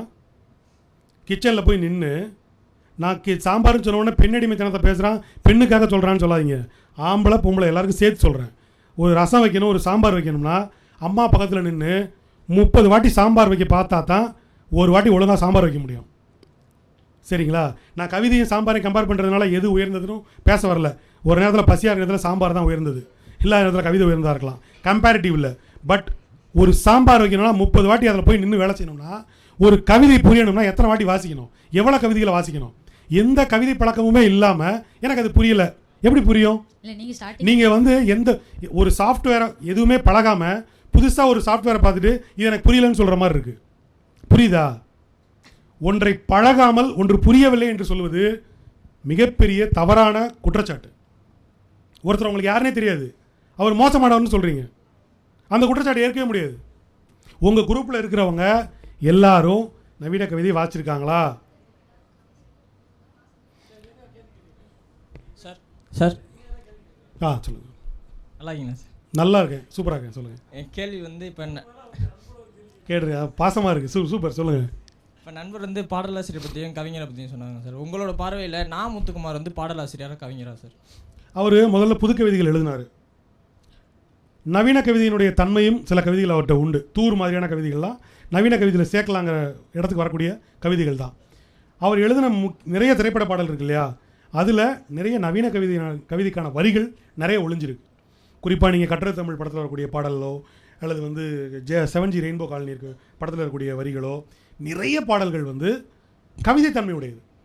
எனக்கு தெரிஞ்சு சினிமா பாடல்கள் எழுதுகிறவங்களில் கவிதை வரிகளை அதிகமாக பயன்படுத்துகிறவரில் நாமுத்துக்குமாரும் தாமரை மிக முக்கியமான ஆட்கள் நான் பார்க்குறேன். நான் இப்போ இந்த தலைமுறையில் சொல்லிட்டு இருந்தேன் பாஸ், அவங்களாம் மாஸ்டர்ஸ். கண்ணதாசன்லாம் வந்து நீங்கள் பூங்காற்று புதிதானது பாட்டு அப்படியே நீங்கள் உரைநடை அது எழுதுனீங்கன்னா வசன கவிதை தான். அது நவீன கவிதை கூட தான். அதனால் அப்படிலாம் நிறைய கவிதை இருக்குது. நிறைய திரைப்பட பாடல்களில் நவீன கவிதையை தாண்டிய நிறைய படிமங்கள், அழகான படிமங்கள் கூட இருக்குது. அதில் ஒன்றும் மாற்றுக்கிறதே கிடையாது. ஏன்னா தமிழின் மிகச்சிறந்த கவிஞர்னு அறியப்படுற சிலர், ரொம்ப டாப் மோஸ்ட் கவிஞர்னு சொல்லப்படுற சிலர், ரொம்ப உணர்ச்சிகரமான தருணங்களில் வைரமுத்துனுடைய சில வரிகளை விதந்து மயங்கி அப்படி என்ன சொல்கிறது உச்சி முகர்ந்துருக்காங்க. புரியுதுங்களா? அப்படியே இருக்குது. இப்போ அனல் மேலே பனித்துளிங்கிற ஒரு வரி வந்து ஒரு மாடர்ன் போயிட்டினுடைய கவிதையோட முதல் வரியாக தான் அது ஸ்டார்ட் ஆகுது இல்லையா? யுகபாரதி இருக்கார், அதே மாதிரி நிறைய கவிதை வரிகளை எழுதுகிற ஒருத்தர் இருக்கிறார். ஸோ நாமுத்துக்குமார் வந்து ஒரு மாடர்ன் போயிட்டாக எழுதுறதுக்கான எல்லா தகுதியும் பெற்றவர் தான். அவர் துறை திரைப்பட பாடலுங்கிறதுனால அதுக்குள்ளே அதை இட்டு நிரப்பிக்கிட்டாருன்னு நான் பார்க்குறேன். ஏன்னா இன்னும் ஓர் இரவு பாடல்லாம் ஒரு கவிதை தன்மையில் தான் இருக்கும். கட்டுரை தமிழில் இருக்கக்கூடிய அந்த பாடல்லாம்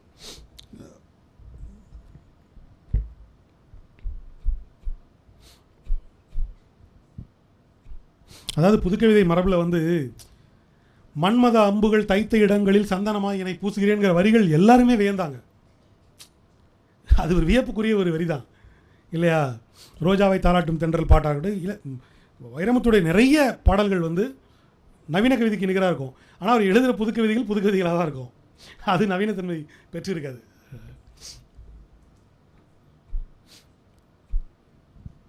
கேளுங்க சார்.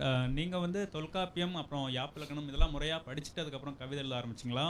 நீங்கள் எழுதி ஆரம்பிச்சதுக்கப்புறம் அதெல்லாம் படிக்க ஆரம்பிச்சிங்களா சார்? நான் ஒரு தமிழ் மாணவன். Okay sir. முதுகலை தமிழ். ஆனாலும் இலக்கணத்தை நான் முழுசாக கற்றுக்கிட்டதெல்லாம் சொல்லவே மாட்டேன். அது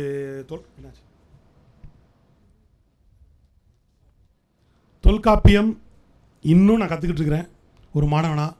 அது என்ன திகைப்பிலேயே ஆழ்த்திக்கிட்டு இருக்கு. யாவது யாப்பிலக்கணம் தான் திகைப்பில் ஆழ்த்திட்டே இருக்குது, இப்போ அச்சுறுத்திட்டே இருக்குது, பயமுறுத்திட்டே இருக்குது. இன்னும் கற்றுக்கிட்டே தான் இருக்குது. அதை கற்றுக்கிட்டலாம், நான் முழுசாக கற்றுக்கலாம் எழுத வரல சார். அப்புறம் இந்த கட்டழகானதோர் கற்பனை ராஜ்யம் கட்டி முடிந்ததடா, அதில் கட்டில் அமைந்ததடா, கொடும் சட்டங்கள் தர்மங்கள் ஏதுமில்லை, இந்த சக்கரம் சுற்றுதடா, அதில் நான் சக்கரவர்த்தியடா. இது வந்து சிவாஜி கணேசன் சார் படத்தில் கண்ணதாசன் எழுதின ஒரு பாட்டு. இது கவிதையா இல்லை பாடல் வரியா சார்? ஏன்னா வைரமுத்து சார் வந்து ஒரு இடத்துல வந்து கவிதை அப்படின்னு சொல்லியிருப்பாரு. இல்லை, அதான் சொல்கிறேன்ல, நாம் வந்து இப்போ நான் சொன்னேன் பூங்காற்று புதிதானது பாட்டை வந்து கவிதையாக சொல்லலாம் அப்படின்னு சொன்னேன். ஏன் சொன்னேன் அப்படின்னா அதுக்குள்ளார இசை ஆகாட்டலும் அது கவிதையாக மாறுறதுக்கான தன்மையை கொண்டிருக்கும். இப்போ நதி எங்கு செல்லும் கடல் தன்னை தேடி பொன்வண்டோடு மலர் தேடி என் வாழ்வில் நீ வந்தது விதியானால் நீ எந்தன் உயிரென்றோ அப்படின்னு இருக்கு. இது இளையராஜாவோட டியூனுக்குள்ளே இல்லாட்டலும் அதுக்கு போய்ட்டியோட தன்மையை பட்டிருக்கு. முதல் 2 வரியும் சாதாரண ஓமை தானா கூட கடைசியாக வர்ற என் வாழ்வில் நீ வந்தது விதியானால் நீ எந்தன் உயிரென்றோ அப்படிங்கிற இடம் கச்சிதமாக ஒரு போய்ட்ரி மாதிரி இருக்குது. அதனால் நான் அதை போய்ட்ரின்னு சொல்கிறேன் இல்லையா? அந்திமலை பொழிகிறது ஒவ்வொரு துளியிலும் உன்முகம் தெரிகிறது. இதை நீங்கள் மியூசிக் இல்லாமல் வச்சாலும் அது போய்ட்ரி தன்மையோடு கொண்டு இருக்கும். இப்போ கட்டழகானது ஒரு கற்பனை ராஜ்யம்ங்கிறது அது பாடல் தன்மையோடு இருக்குது. ஏன் அப்படி பாடல் தன்மையோடு இருக்குது அப்படின்னா அதுக்குள்ளார ஒரு சந்தம் வந்து பாடுவதற்கான சந்தமாகவே அதுக்குள்ளார இருக்குது. அதனால் அதை பாடல்னு சொல்லலாம் அப்படின்னு எனக்கு தோணுது. ஏன்னா கட்டழகானதோர் கற்பனை ராஜ்யம் கட்டி முடிந்ததடா, அதில் கட்டில் அமைந்ததடா தரதன்னத்தான அந்த யாப்பு இருக்குல்ல, அது வந்து உங்களுக்கு வந்து கச்சிதமாக இசைமைக்கே உள்ளது. வீணையடி நீ எனக்கு மேதும் விரல் நான் உனக்கு. இது இசைமை இல்லாட்டிலும் கவிதையாக இருக்குது. வீணையடி நீ எனக்கு இப்படி போயிட்டு வரலாம். அது இன்னும் நல்லாயிருக்கும். ஆனால் மியூசிக் இல்லாட்டிலுமே அது போய்ட்ரியாக இருக்குது. ஸோ நான் என்ன கருதுகிறேன், ஒரு ஒரு ஒரு அது இசைக்குள்ளே கொண்டு போகட்டிலும் கூட அது போய்ட்ரியாக இருந்தால், போய்ட்ரி எனக்கு படுதுன்னா ஓகே. அது யார் அந்த நிலவு, இப்போ பாட்டாக கேட்கும்போது, சாதாரணமாக கேட்கும்போது யார் அந்த நிலவு ஏன் இந்த கனவு, இது எனக்கு வந்து ஒரு கவிதையாக தான் தோணுது. நீங்கள் ஈரவெளி காவியங்கள் ஒரு படம் இருக்குது தெரியுமா? ஈரவெளி காவியங்கள், அதில் உள்ள எல்லா பாட்டுமே ரொம்ப சூப்பராக இருக்கும்.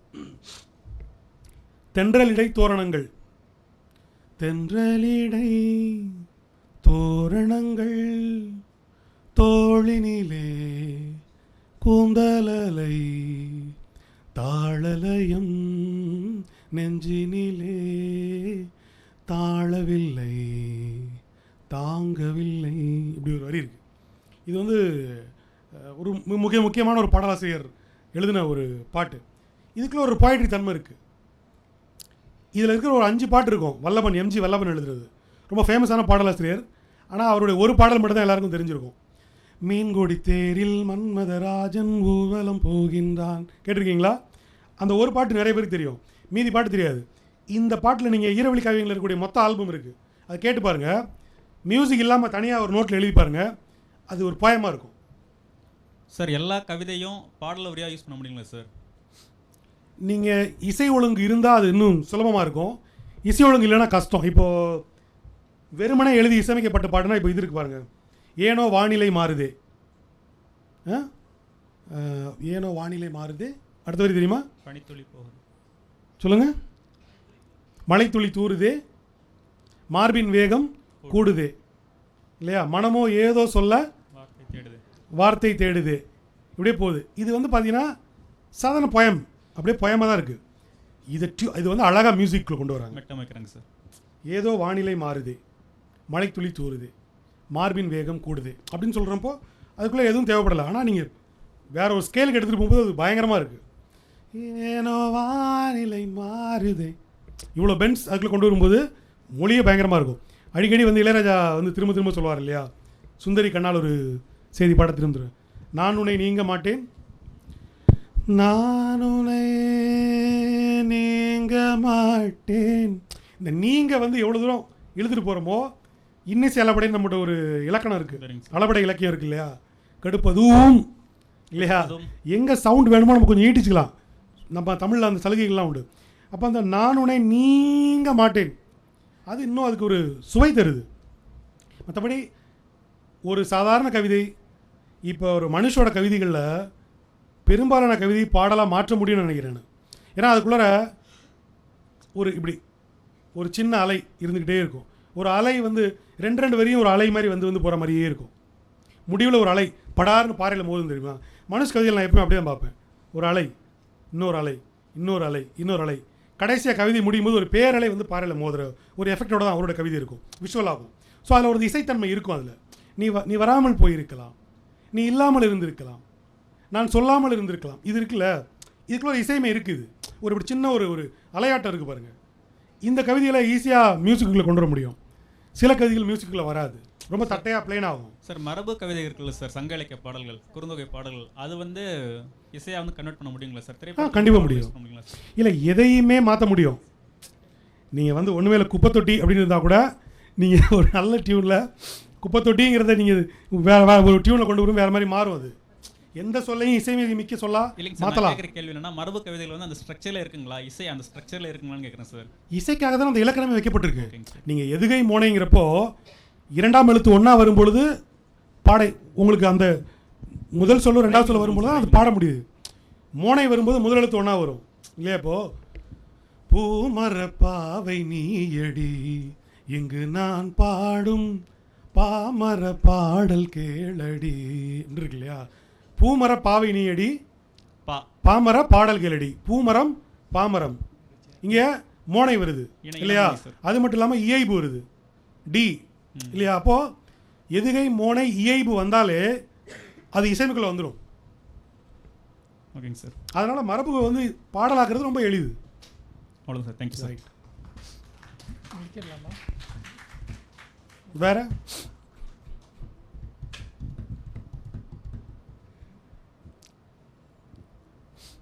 வேற கேள்விகள்? செந்தமிழ் பாரதி, உங்களுக்கு கேள்வி முடிஞ்சிருச்சா? இருக்கா?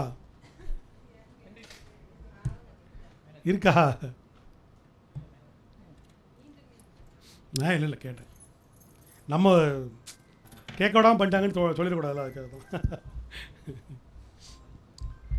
இல்லைம்மா, நீங்கள் கேட்குறதுலாம் சரிதான், உங்களுடைய ஆர்வம் இப்படி தான் இருக்கணும், ஒன்றும் தப்பு கிடையாது, சரியா? உரையாடுங்க. ஆனால் என்னுடைய ஒரே கோரிக்கை, அது உங்களுக்கு மட்டும் கிடையாது, எல்லாருமே வாசிக்கணும். இப்போ நான் கவிதை எழுத வர்றதுக்கு முன்பு ஒரு 100 கவிதை தொகுப்பாவது வாசிக்கணும்ல, அதான முறை. அப்போ தான் ஓகே, இந்த உலகம் இப்படி இருக்குங்கிறது புரிய வரும். நாம் எந்த களத்தில் போய் எந்த மேடையில் போய் நம்ம ஆட போகிறோமோ அந்த மேடையை களத்தை நம்ம கொஞ்சம் தெரிஞ்சு வச்சுருக்கிறது அவசியமானது. ஒரு திரைப்படம் எடுக்க போகிறோம், ஒரு ஷார்ட் ஃபிலிம் எடுக்க போகிறோம், இல்லை ஒரு சிறுகதை எழுத போகிறோம். இப்போ நான் கவிதைக்கு மட்டும் சொல்லலை, ஒரு சிறுகதை எழுத போகிறீங்கன்னா குறைஞ்சது ஒரு 100 சிறுகதையாவது வாசிக்கணும்ல, அதான அடிப்படை. ஸோ அந்த அடிப்படையோடு நம்ம நம்முடைய ஆதங்கங்களை வெளிப்படுத்தலாங்கிறது தான் நோக்கம். வச்சுக்கலாமா? ஓகே. நண்பர்களே,